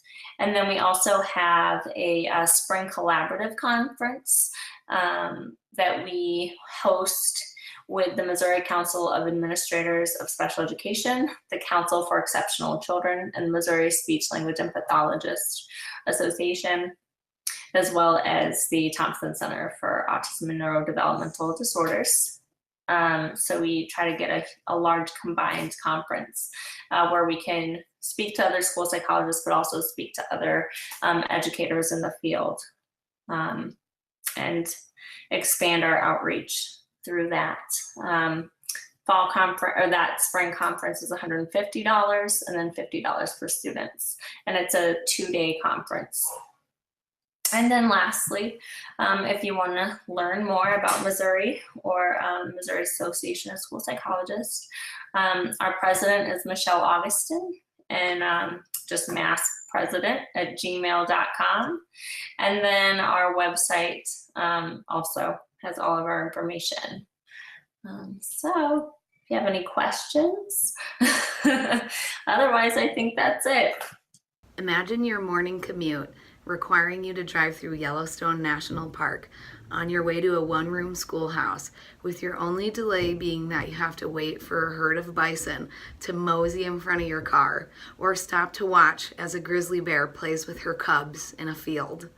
That's the story of one school psychologist here in Montana. Hi, I'm Christine, over here under the big sky of beautiful Montana, representing the Montana Association of School Psychologists. We are really excited for the opportunity to share with you the specifics of school psychology practice in Montana, because as you can tell, we have a pretty unique gig over here. For example, Montana has the most one-room schoolhouses of any state in the country, with 87% of school districts here considered rural, according to the Federal Rural Education Achievement Program. Additionally, Montana boasts 12 American Indian tribes, 11 of which are federally recognized as nations by the United States. According to Montana's Office of Public Instruction, Montana is home to approximately 78,000 people of American Indian heritage, or 6.5% of the state's total population, which translates to 13.7% of Montana's total student population. We have two different types of licensure here, the Class 5 and Class 6 educator license. Class 5 is a 3-year non-renewable license and requires a master's degree in school psychology or a related field, with a minimum official transcript grade of B or better, as well as a professional supervised experience plan, as all Class 5 school psychologists must be under the supervision of a qualified Class 6 school psychologist. This is the license that most of our interns operate under. The Class 6 educator license requires either an NCSP or a minimum of specialist level of training and graduate degree in school psychology from a NASP accredited program, or a minimum of a master's degree or higher in school psychology from an accredited institution with an official transcript grade of B or better across areas. There is no opportunity for private practice at the specialist level in our state. Salaries vary across the state, ranging from $30,000 to $70,000, depending on experience. Because much of Montana is very rural, cost of living tends to be quite low, with the exception of our more populous areas. School psychologists are often included under the teachers' union umbrella as union members, as much of our history is deeply rooted in union jobs. Our internships are very unique in Montana, as our state licensure allows for those with a master's degree to often receive full salary and benefits as a full-time school psychologist under the alternate Class 5 license while working towards a specialist degree. This system has been created in collaboration with our accredited training program at the University of Montana in Missoula in order to address the deficit of school psychologists in our state. For those aspiring graduate students, more information on our graduate program, which I am a proud alumni of, can be found at umt.edu. Go Grizz! As expected, the school psychologist's role varies drastically throughout the state. Some psychs are itinerant, loading up their work vehicles with test kits and driving several hours throughout the week to conduct special education evaluations for rural districts. These larger, more rural counties are often served by 1 or 2 school psychologists working for a cooperative. Other psychs in more populous areas may only serve 1 building with 10 to 15 other psychs in the district, or have more of a broad role such as counseling, intervention, and consultation. A recent survey conducted amongst our members demonstrated that the average caseload size is 45, but can sometimes be as high as 250. Montana Association of School Psychologists, also known as MASP, is very active in advocacy efforts as well as professional development and many other things. Membership dues are $60 for regular members, $30 for retired members, and free for students or interns. They host an annual 2-day fall conference as well as an annual summer institute with locations varying around our beautiful state. They also host regional trainings throughout the school year according to that region's area of interest or need. If you're interested in checking out the jobs available in Montana, and there are plenty, or just more information about our state happenings, you can look at the Montana Association of School Psychologists website, masponline.us. Follow us on Facebook, run by yours truly, Montana Association of School Psychologists, as well as check out Montana's Office of Public Instruction's website, opi.mt.gov. Thanks for listening, everyone. We hope to see you in Montana soon. You won't regret it. Bye. Hi, my name is Barry Barbarash. I'm a school psychologist from New Jersey. I'm the president of the New Jersey Association of School Psychologists, and I'm also the chairperson of their Government Professional Relations Committee, and I'm also a member of the NASP Government Professional Relations Committee. And I'd like to share a little with you about the practice of school psychology in New Jersey, which has its challenges for sure, but also want to share how we're trying to meet them. The practice of school psychology in New Jersey has really 2 contexts for the most part. One structure is the child study team. The child study team consists of a school social worker, a school psychologist, and a learning disabilities teacher consultant who does all the academic assessments. School psychologists in New Jersey do not do academic assessments. And the role of the child study team essentially is to do initial evaluations, IEPs, participate in reevaluations, and provide related services to special ed kids like counseling and some teacher consultation when needed. So that's one structure. The other structure is the case manager structure. The case manager oversees the programs of special ed kids. They schedule and do the annual reviews, reevaluations, anything to do with the special ed children. That's what the case manager does. And everybody on the child study team is assigned a certain number of children to case manage. So when you ask a school psychologist in New Jersey about their caseload, they're going to probably say 50 or 60 or 100. That's not the population of the school. It's the number of special ed kids they case manage. Now, though there are some school psychologists that have broader roles, for most school psychologists, that's the context under which they work. The last few years, we've been trying to change that a bit. And we've been talking about not expanding the role of the school psychologist, because most school psychologists in New Jersey, with all the students they have to case manage and their other child study, special ed functions, they're working at 110% capacity. So to ask somebody like that to expand their role doesn't make a lot of sense. So we've talked in terms of transforming your role. And to do that, we've been talking to other professionals in the schools and trying to educate them as to what is the profession of school psychology. Most don't know because all they see is what school psychologists do in the schools in New Jersey. So we talk about this within the framework of providing comprehensive school psychological services to all children, and we emphasize the all part. Now we do that not by simply telling them, here's all the things school psychologists do, but by our actions and things we get involved with that involve all children. A couple of examples. The New Jersey Department of Education formed a committee to develop and infuse social emotional learning goals in the New Jersey State curriculum, grades K to 12, and we had 3 school psychologists on that committee. The Department of Education also formed a committee to implement a multi-tiered systems of support in the schools. We had 3 school psychologists on that committee. And they also formed a stakeholders panel to look at implementing the Every Student Succeeds Act. There were no child study team members on that committee except for 1 school psychologist. At our recent state conference, we had the Assistant Commissioner of Education be our keynote speaker, and she talked about the idea that school psychologists should not be complacent and be satisfied with just being child study team case manager people, but should really go beyond that role and provide services to all children. So we're interpreting that as an indication that maybe our message is getting through a little bit. The other thing we've done is we've developed a relationship with the New Jersey Principals and Supervisors Association. And we've done that because the principals and supervisors are generally the ones who determine what the roles of school psychologists are.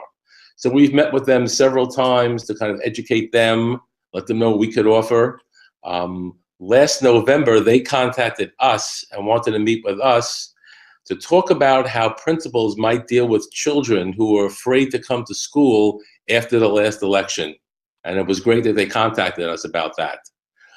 We've also done presentations for them on the patterns of strengths and weaknesses model in terms of determining whether a child or what types of learning difficulties a child has. In the spring, one of our members is doing a presentation for them on mental health interventions he does in his school, interventions that apply to all children. The other thing we've done is we invest a little bit of money, and we were an exhibitor at their last conference, which was about 10 days ago. And at the conference, we had a table, and we had handouts. They were all NASP handouts on our table.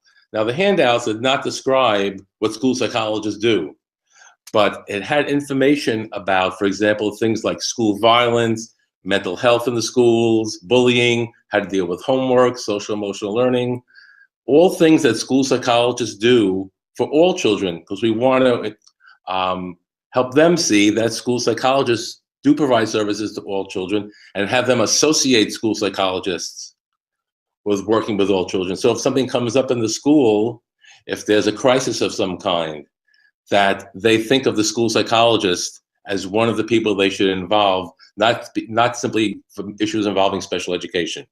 So these are the kind of things that we've been doing. We kind of see ourselves still at the beginning phase.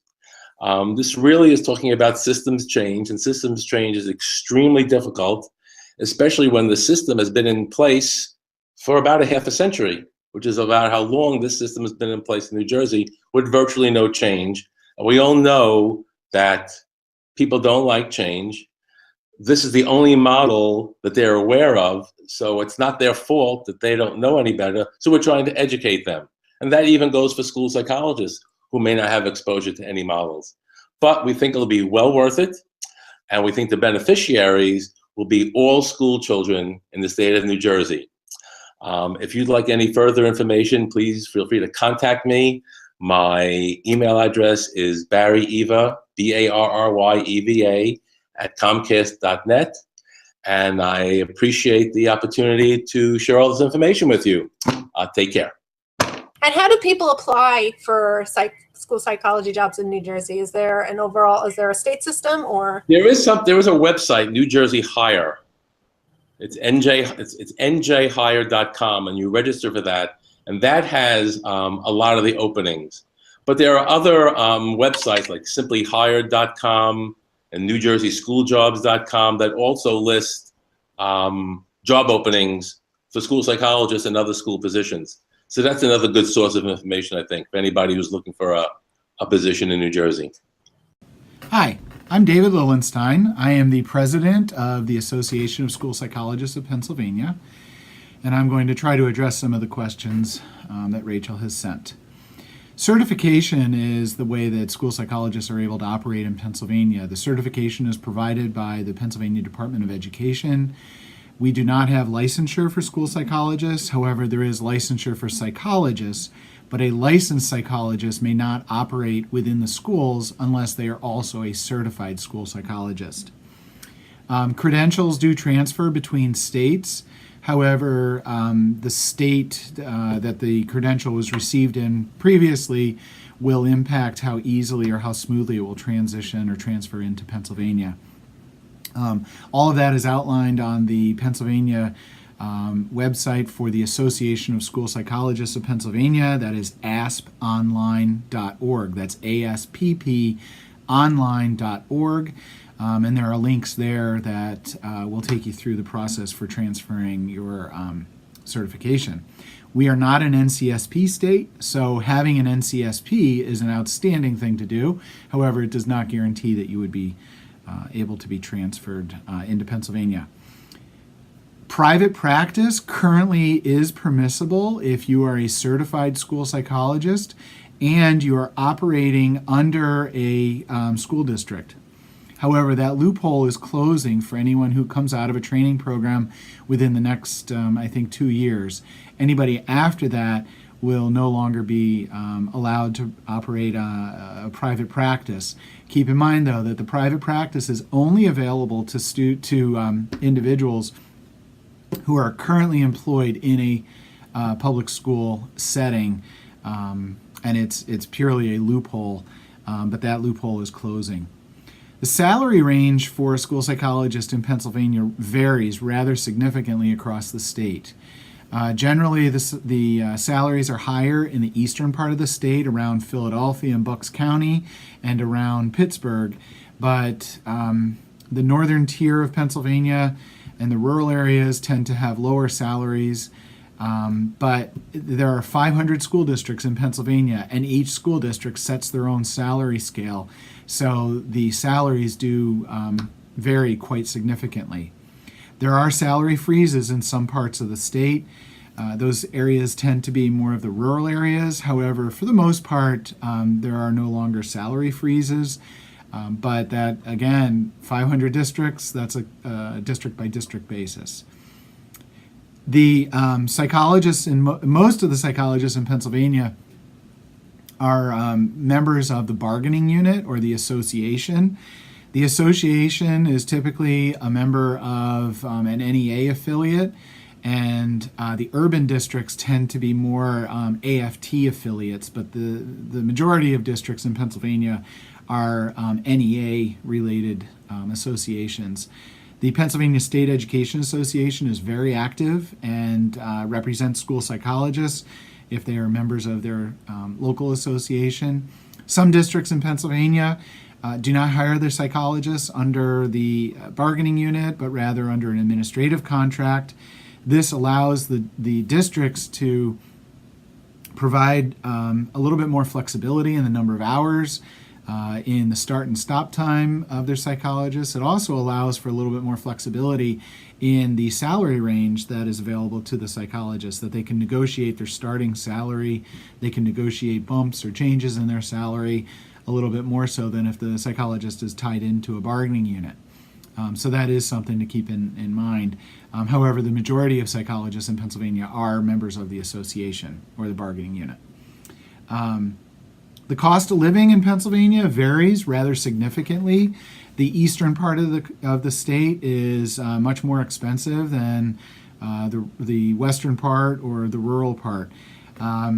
So you really need to do your homework and do your research, because the same house in one part of the state can actually run 2 to 3 times the cost that the exact same house would cost in another part of the state. So, but yet the salary may not necessarily be commensurate with that.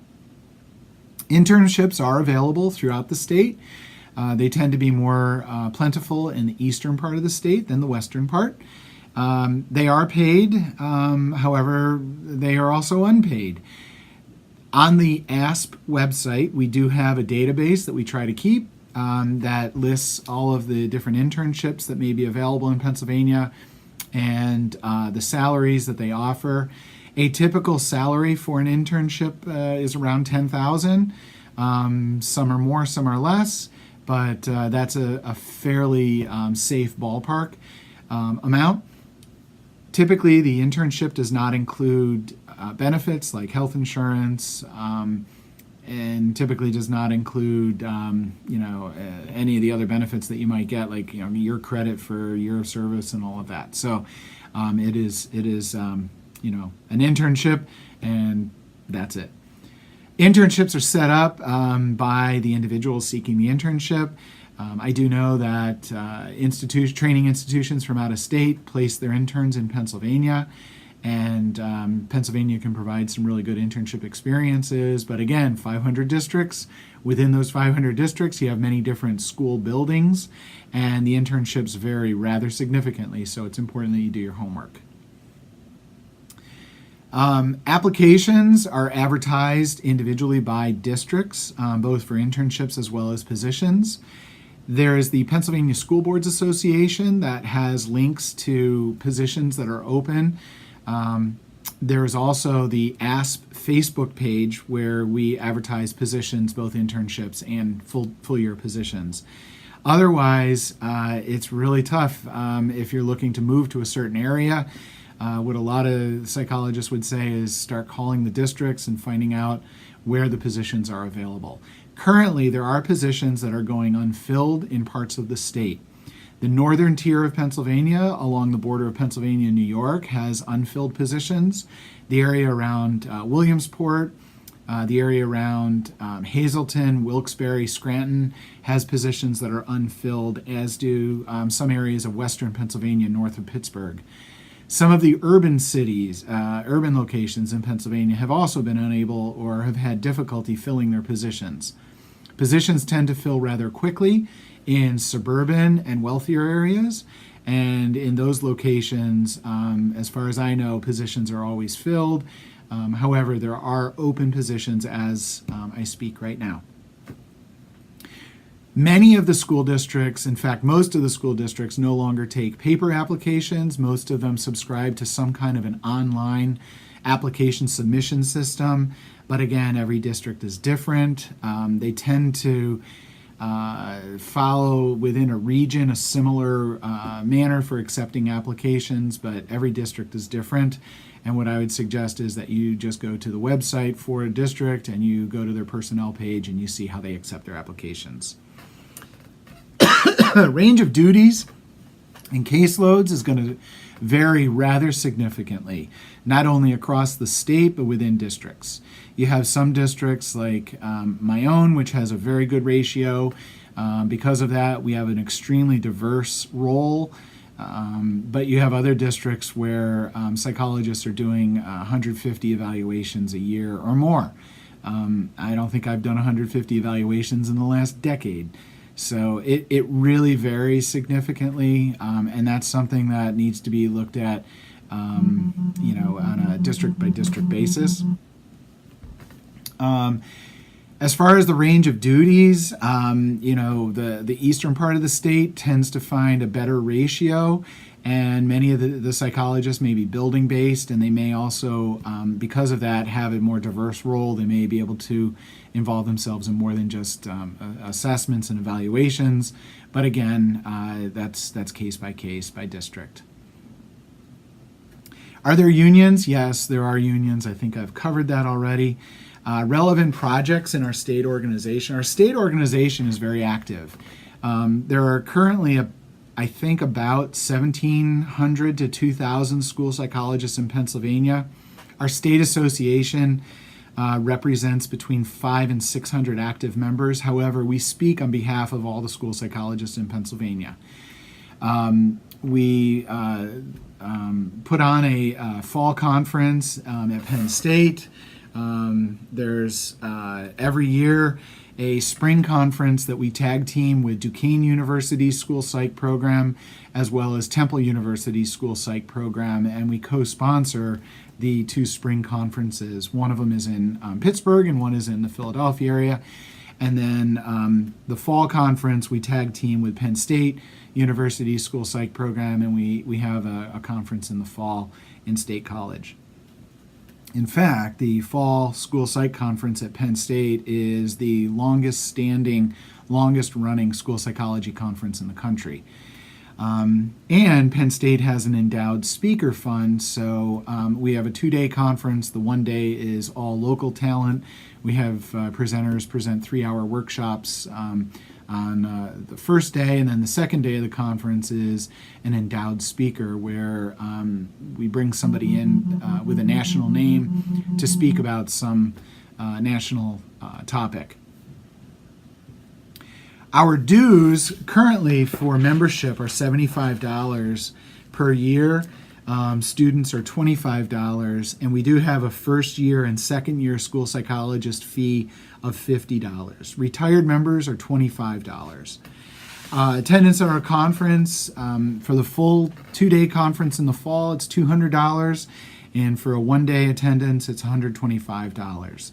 And, it tends to be fairly heavily attended.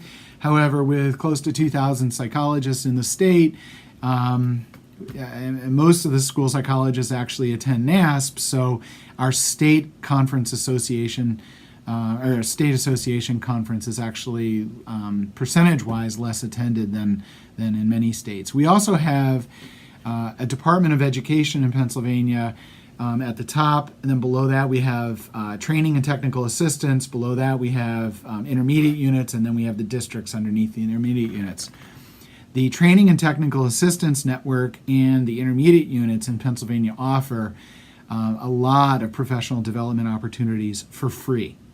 It's paid for by the state, and because of that, our state association has some difficulty sometimes attracting attendees to our conference because we charge $200 for a really good professional development opportunity, but somebody may be able to go to their local intermediate unit or to one of the 3 training and technical assistance centers in Pennsylvania for free. So that is a challenge that we have. I would hope that anybody considering Pennsylvania would contact anyone at the Association of School Psychologists of Pennsylvania. We'd be more than happy to walk you through the process and to assist you along the way. Although we are known as a state that tends to export school psychologists to other states, particularly the West and the Southeast, because we have a glut of school psychology training programs, we are also very happy to welcome school psychologists from all over the country, and we're happy to help you through that process. Please check out the ASP Facebook page, and you can see what positions are open in the state that we are aware of, both in terms of an internship as well as a full year employment. And if anybody is interested, you may contact me. Again, my name is David Lillenstein. I'm the president of ASP. You can reach me at dlillenstein, Lillenstein, at hershey.k12.pa.us. My phone number is 717-443-2361. Please give me a call if you have any questions. And otherwise, good luck, and hopefully someday we can welcome you to Pennsylvania. Hi, my name is Kristen Messier, and I'm representing the state of Rhode Island. I am the current president of the Rhode Island School Psychologists Association, also known as RISPA, and I'm here to tell you why you want to live and work in Rhode Island. So living in Rhode Island, it is the smallest state in the union, but we do have the biggest heart here. We have amazing scenery, beautiful coastline, beach time here in the summer is amazing. We have wonderful seafood, great restaurants in the city of Providence, which was rated number 3 in the country at one point for having the best restaurants and cuisine. So nightlife is great. There's tons of things to do. You can drive through the state in about 45 minutes. We have a very diverse communities where you can either live in an urban setting, suburban, or even out in the rural areas. And the same thing goes for practicing as a school psychologist. Uniquely, Rhode Island is the only state that has an official state drink, which is coffee milk. If you haven't had it, I highly recommend it. It's a tasty treat.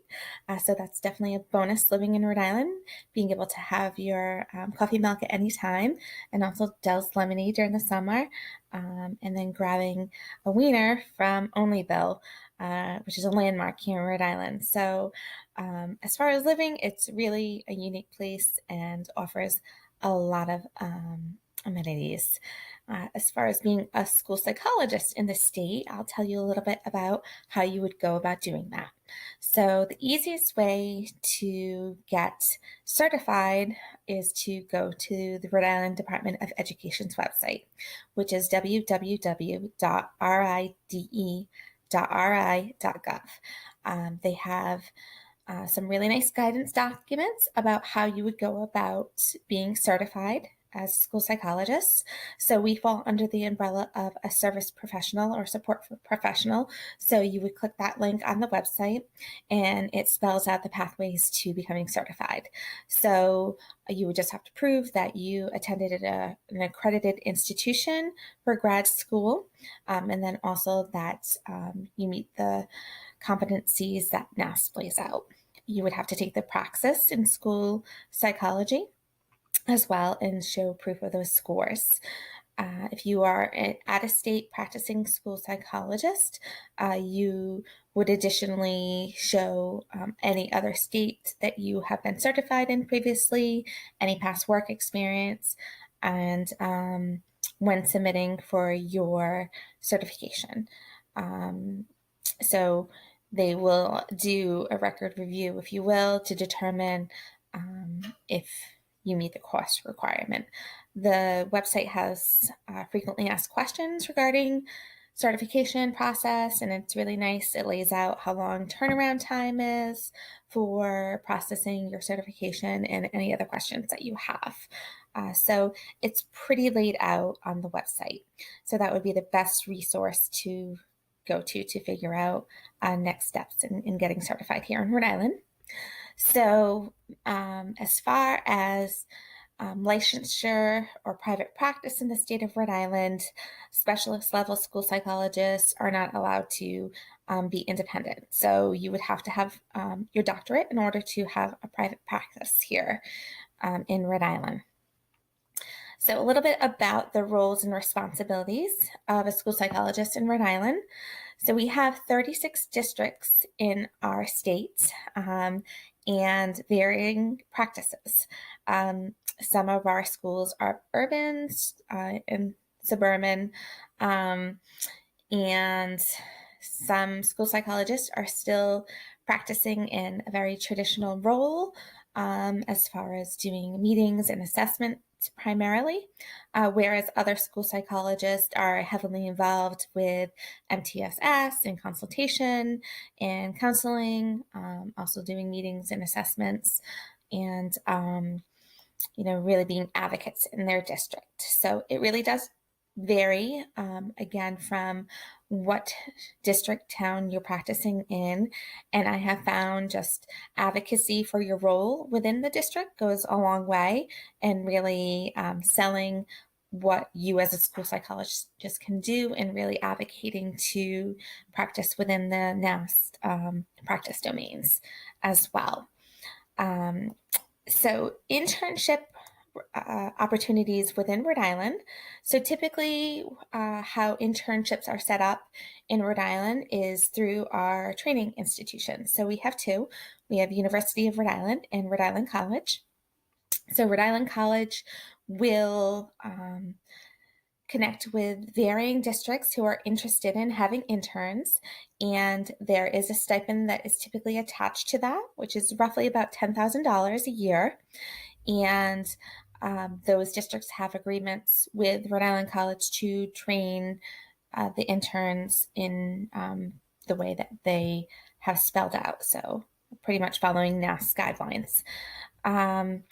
And then a lot of U or I students, they typically sometimes go out of state, and they will arrange their internships on their own or with the help of their professors. Out-of-state interns, I have directed specifically to contact special ed directors or superintendents of the districts. So again, if you go back to the RIDE website, they will give you a list of all the LEAs in the state and contact information. So getting a paid internship in Rhode Island is probably pretty slim. You may have some districts who might agree to do the stipend attached to the internship. So I would encourage anybody who would be interested in doing an internship in Rhode Island to reach out and connect with the different districts. Or you can come and do it for free. We're very happy to take interns anytime. So if you ever need any direction on where to go, you can go to RISPA's website, which is www.rispa.org, and you can contact any of the board members and we can help direct you in whatever questions you have. What else about Rhode Island? Oh, ratios. I forgot to talk about ratios. So again, that kind of varies too from district to district. I have colleagues who have ratios that are as little as 600, and then other ones who are upward to 1,200. So again, I think it depends on your district, how they view the role of a school psychologist in their district, and just really about advocacy as well. So those, would be questions if you're interested in interviewing for a position here in Rhode Island, making sure you're asking, and again, the different levels of responsibilities. So cost of living in Rhode Island, we are on the Northeast, so it's not the greatest place to live. Taxes are kind of high, but it is cheaper than other surrounding areas, such as like New York and Boston. So beautiful thing about Rhode Island is you could work in Rhode Island, and we border Mass and Connecticut. So those are areas too that somebody looking to relocate could look to as well, because driving time is fairly quickly, you can fairly quickly get anywhere you want. Talk about salary. So school psychologists in the state of Rhode Island are on the teacher contracts. So we are unionized in the states. Typically, school psychologist, if you have your master's, depending, or your CAGs, which many school psychologists in Rhode Island have, there's different pay schedules. So it would be a base pay that you initially start out on, and then if you have your master's, your CAGs, your doctorate, then they start tacking on additional salary. So most salaries start around $40,000 roughly, give or take a few thousand in Rhode Island, and most districts are on steps. So some districts there's 10 steps, others there's 15. So you move up through the steps every year that you're there, provided you're working full time. And top step usually is about 85 to, I would say, $89,000. There's other factors such as longevity in the district. There are like about 3 districts in Rhode Island who also offers a small stipend for having your NCSP. So there's definitely a range as well. So if you have prior experience, that's something that may or may not be negotiated when you are hired and what step you're placed on. But ultimately, once you put your time into the district, you make a fairly good salary, and health benefits in most districts that I talk to are fairly good as well. and what you're contributing and what the district is contributing. And then also we have our pension system in Rhode Island, which recently had an overhaul. So if you're new to the field, pretty much the way that works is every year you work, it's a percentage of what your ultimate top step is. So if you work for a district for 30 years and you max out at $89,000, it would be 30% of that. So just to give somebody an idea as coming into the state. And then there are other supplemental like 401, 403Bs that you can contribute it as well to supplement your retirement and all of that. So let's see what else we need to talk about.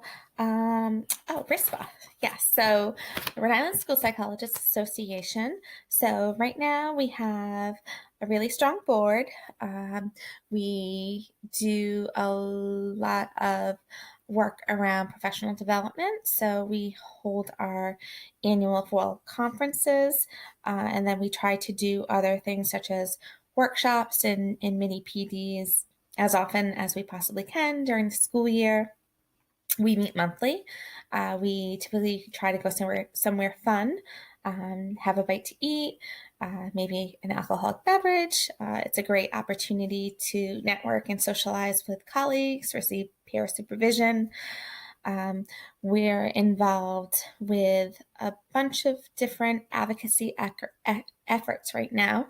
So Rhode Island is we're trying to get school psychologists to be reimbursable for their services under Medicaid in the schools. So right now we have a bill that we're trying to push through legislation. So if you're interested in legislation, there's committees to get involved with and a lot of different efforts to advocate in that lens. Other ways to get involved with RISPA. So obviously I had mentioned professional development. We try to do a lot of things around advocacy. So right now we want to address, which I didn't talk about that either, the school psychology shortages that is occurring in the country and more specifically in Rhode Island. So Rhode Island is starting to experience a shortage in school psychologists. There have been several districts that have not been able to fill positions this past year. And then things such as like maternity leaves and leaves of absences, they're not able to fill those vacancies. So there's definitely some good prospects right now in Rhode Island, but that's something that RISPA is working on to address. So there's many ways to get involved with RISPA, as being a board member or opting to participate in a committee, working on advocacy efforts. So we're a very friendly bunch here. So if you ever move to Rhode Island, I would encourage you to go to the website, check us out, contact us, meet us out for one of our meetings at any point in time. So I think I covered everything. If not, then absolutely go back to the website, so rispa.org. You can contact myself or any of the other board members if you have any more specific questions about Rhode Island that I did not answer in today's webcast. I hope this information was helpful, and I hope it encourages you to come live and practice in Rhode Island. We would be happy to have you. Go Rudy!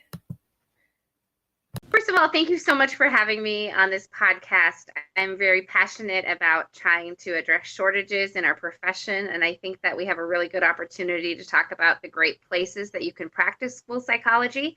Mm-hmm. And so I'd really like to tell you a little bit about the practice of school psychology in South Dakota. We are the Plains, and so know that coming to South Dakota to practice mental health provider gives you a lot of opportunity to craft your own role. You get a lot of autonomy to be able to design systems in which you can really make a lot of impact on students. You're also probably going to be one of the only mental health providers around, and so it also just gives you this opportunity to have a significant impact on the life of a child. To give you a little bit of an idea of credentialing in South Dakota, we are pretty straightforward when it comes to our credentialing processes. We go through the Department of Education. And so if you go through certainly a NASP accredited program, and if you have demonstrated applicable content, pedagogy, and professional knowledge and skills that align with NASP standards, and you demonstrate that competency, certainly with like a praxis test, things of that nature, you'll be able to get certified. The other thing to know is that if you have documentation of current national certification from NASP, you will also be certified in South Dakota. Taking a little bit of a look at our salaries, they might look a little bit lower compared to other parts in the country, but I will assure you that our cost of living is also quite a bit lower than in other parts of the country. And so I think that, you know, there's a pretty big range. It also depends on where you are in terms of the shortages. You know, if there's higher level of shortages, you certainly will be paid a lot more. It's safe to say that you know, first year, second year school psychology at the specialist level, you're probably looking at the high 40s, low 50s as a starting wage, 50,000. If you are going into high shortages areas, it can go all the way up to 90,000 per year. Some places actually is more like 98,000. Again, it just depends on where you're willing to go to practice. Again, the cost of living is very low, and there really has been no salary freezes as of right now. We're actually in a state that's really trying to increase teacher salaries. And so that has actually gone alongside of school psychology salaries to really try to increase those to make them more competitive, certainly with the market. And I will tell you that we love interns in South Dakota. Do know, though, that our jobs are not advertised as internships. They are advertised as full-time jobs. But oftentimes those full-time jobs will take interns, and you can get supervision, but you're going to apply for just a regular full-time school psychology job and then indicate that you are an intern. In terms of how they're set up, I will tell you that the internships in South Dakota are fully paid. You are paid like a full-time school psychologist. What you should do is you really should start to look at some of our, we have some statewide systems that you can take a look at. One of the best systems that we have, it's kind of a weird acronym, so I'll say it slow, but it's called ASBSD, which is the Associated School Boards of South Dakota. So if you go to www.asbsd.org, and you sign up, they have like a teacher applicant system. So then you're on this system, you're thinking, why am I here? This doesn't seem like it's for school psychologists. Indeed, this is where you go. And then you give yourself alerts. It sets you up for the school or our job openings out on our Facebook page. So if you want to follow us on the South Dakota Association of School Psychologists on Facebook, we do put a lot of our job openings out on there. In terms of range of duties and caseloads, do know that our caseloads range. Again, we're in shortages country, so you might have a little bit of a higher caseload. I think we don't have a great grasp on this, but my gauge is about 1 to 1,500, kind of depending on where you are. You might have more of a restricted role in shortages areas just because we're trying to get needs met. We actually have a lot of people coming out of retirement to get some of these needs met. So do know that that's a part of what's happening, but also know that, again, you're going to have some autonomy in South Dakota. And so you can have more of a comprehensive role, especially if you're at that district level and trying to do services. In terms of shortages, I've indicated to you previously, but we do have a significant shortage of school psychologists in South Dakota.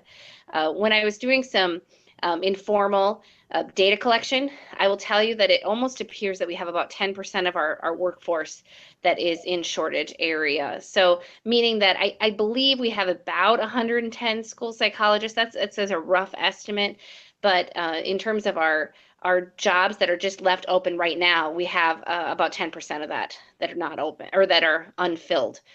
There are no unions in South Dakota. You can participate in the South Dakota Educators Association, but that is definitely at your own leisure.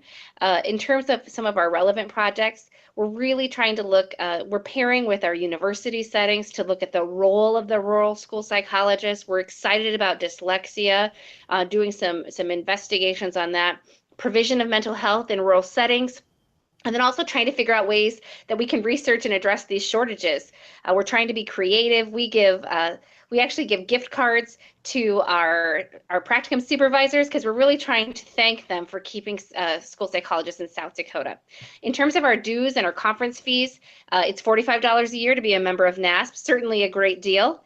Our conferences, they tend to be every fall. We have conferences that cost ranges from about $150 to $195, and then every other spring we have a skill conference that comes. And that's something like last year we had the Prepare model come in. We've done things about dyslexia. They tend to be really content specific. The biggest thing I do want you to know is if you're interested, again, I would love you to contact our Facebook page at the South Dakota Association of School Psychologists. My name is Dr. Carrie Oyen. I'm the president of SADASP. And so if you wanted to reach out to me, it's Carrie, Kari, .Oyen, Oyen, at usd.edu. And I just would like to leave you with this note that South Dakota is a great place to work and to live. You know, I live on an acreage. I have a gravel road and a gravel road as my neighbor, and I love the climate that I get to experience. I get to have a lot of space to be able to breathe and really contribute to my own self-care. And I hope that we can continue to address this shortage. And I thank you so much for having us. All right. Hello, everybody. I am Stacy Kern. I'm a school psychologist in Laramie, Wyoming. And I'm Sarah Perkins. I'm a school psychologist in Cheyenne, Wyoming. And we both sit on the board for Wyoming School Psychology Association, and we volunteered to do this short informational plug, I guess, about being a school psychologist in the state of Wyoming. Yeah. So Wyoming, in terms of credentialing, it's pretty straightforward. If you went to a school psychology program, odds are you're probably qualified to work here. Some places tend to give a national certification extra weight. Some places don't. It's not really a statewide thing. It's a district thing. But yeah, if you took the praxis or got an institutional recommendation from your graduate program, you're probably good to go. There's a weird knowledge of U.S. and Wyoming constitutions requirement to work in education at all in the state, but it's a multiple choice test and you can take it as many times as you want, and they give you a study sheet, so it's not too hard. Pretty easy to pass. Yes. In terms of salary and cost of living and all that, there's a huge range. Some districts treat psychs as administrators, and you could, depending on your experience and education, you can make six figures, and some treat us as teachers and just more in like the $45,000 range to start. Yeah, you'll find that a lot with Wyoming. After you get credentialed, we aren't licensed, but we are credentialed, certified staff in the state of Wyoming. After that, things are pretty district dependent. So each district does things just a little bit differently as far as the psychologist role. So yeah, I know Sarah and we work in a district 45 miles apart, and our salary ranges are wildly different. I'm much lower than what they are over in Cheyenne. So it just depends on what district. The rural districts will pay a lot of money. It's difficult living there because of the isolation and limited, services and things around, but you get paid quite a bit of money. So it just depends. The cost of living, and it depends again if you live in one of the cities like Cheyenne or Laramie versus the rural, but in general I'd say it's relatively typical for the U.S. We do have salary freezes. Our funding's based almost entirely on minerals in Wyoming for education: oil, natural gas, coal. And so if there's a bad coal year, then everybody panics and they freeze funding. If it's a good coal year, then they'll boost salaries and funding because it's hard to get people. So it tends to sort of seesaw where there's like 10 years of freeze and then 30% raises in 1 year, depending on mineral. Right now, it's in a downswing of freezing and freaking out. So yeah, in my district last year, we were frozen. Our pay scale was frozen. I believe they can unfreeze it this year going into next year. We'll see. Ours was frozen too. So yeah. Okay, internship availability. That again, this is the Independent West. We don't do anything as a group, so it really just depends on the district. In general, I'd say you're not going to find any internships listed anywhere online. You're just going to have to call and ask. Yeah. And if A lot of times they will, districts, if they are really desperate to fill a position, you can get be offered a full-time first-year teacher contract as an intern if the need is great enough. But again, it just depends on each district. Yeah, so it can vary to being paid full-time to not being paid at all for an intern. So it really just depends. You have to ask. If you want to be an intern in Wyoming, I would recommend that you ask and you negotiate with the district and see what you can get. Let's see. Applications, again, there's no statewide thing. It really is district. You're going to have to ask, contact each district and look to see if their jobs are posted and ask them how they go about it. We do have the Wyoming School Board Association website that they often they'll pull posted positions from districts across the state. It's not perfect. Sometimes they miss districts, but that's a good place to start. And not all the times, but sometimes obviously districts will post to the NASP job website. But if you really want a good idea of what positions are open in the state, you will have to look at each district's website individually. And we as a School Psychology Association have talked about trying to centralize job postings. We might do that in the future, but currently they're not posted on our website. But that's something we're going to consider. In terms of range of duties and caseloads, I'd say again, it really depends on where you work and who you are. We just tend to be a very independent-minded culture and state, so you can probably argue for whatever you think is important. But for the most part, it's what you'd expect of a school psychologist in terms of the NASP practice model. Yeah, wide range, very comprehensive practice of school psychology. Because the state is less populated than most other states, our ratios, psychs to students, are fairly low, I would say, for across the nation. But because of that, psychs do get to take on a more comprehensive role. So from individual and group counseling, obviously IEP evaluations for special ed. Our state is moving more towards a comprehensive MTSS framework. So we've been tasked with sitting on a lot of the MTSS building level and district level and state level MTSS work groups, parent training. So just dependent upon the district, but generally school psychologists take a pretty comprehensive role in Wyoming. And in our district, we're considered administrators, so we do a lot of team leading and organization, scheduling of teams and meetings, and not necessarily supervising or evaluating teams, but more just organizing them. And then it, like Stacy was saying, it really depends on, there's like Psych in our district whose pet project is RTI, and so he does a lot of that. And there's other psychs who are really into, counseling, and they do a lot of that. And it really seems like you can make your role into what you want it to be within reason. Mm-hmm. One of the cool things too, for the most part, school psychologists are not case managers. That's true. In the state of Wyoming. Either districts will have case managers, a completely separate position, or special ed teachers will take on that role. I know very few psychologists who actually have to case manage their own caseload, which I love. I love that model. It is great. I've case managed a few kids here and there if it makes sense given unique circumstances, but probably 3. Mm-hmm. So not very many. So that is a nice perk. Yeah. In terms of, is there a job shortage? Generally, yes. It would depend on where you are. Here in Cheyenne, because we're close to the Colorado border and we're a bigger city and we pay well, not as much.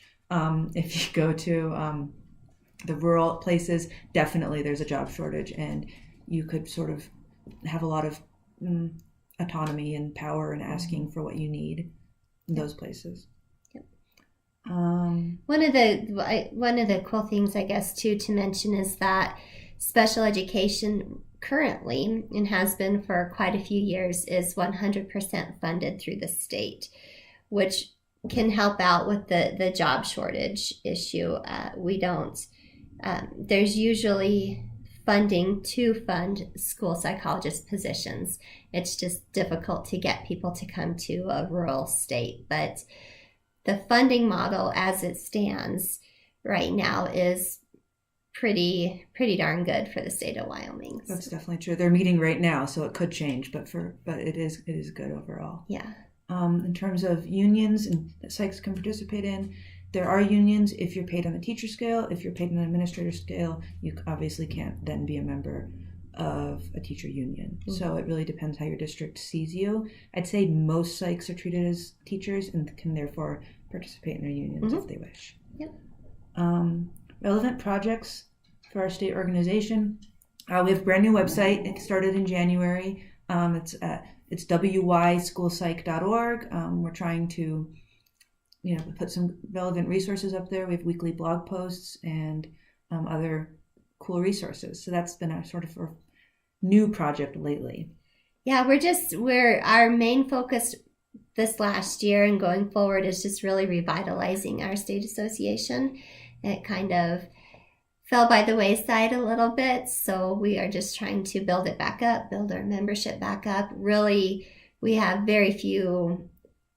less than 100 school psychs, I think, across the state of Wyoming, so we're just trying to really connect everybody across the state and just really develop a healthy state organization. Absolutely. And for that reason, we don't have any dues to be a member. It's completely free. So if you want to be a member, and even if you don't live in the state and you want to read our blog, feel free to go to our website and join up, and you can read our blog and participate.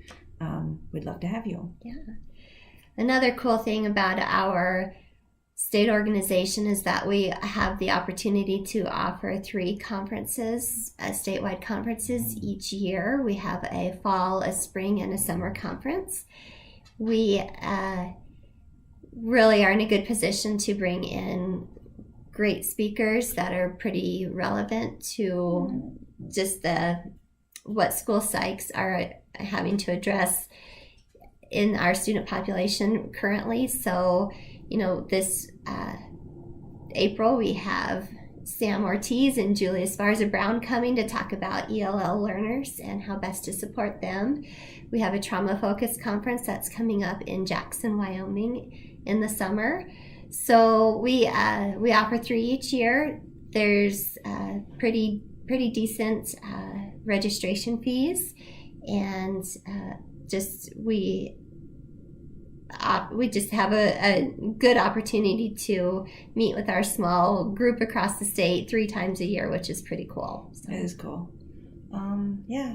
So if you want more information about the state organization or about being a school psych in Wyoming, please visit our website. Again, it's wyschoolpsych.org.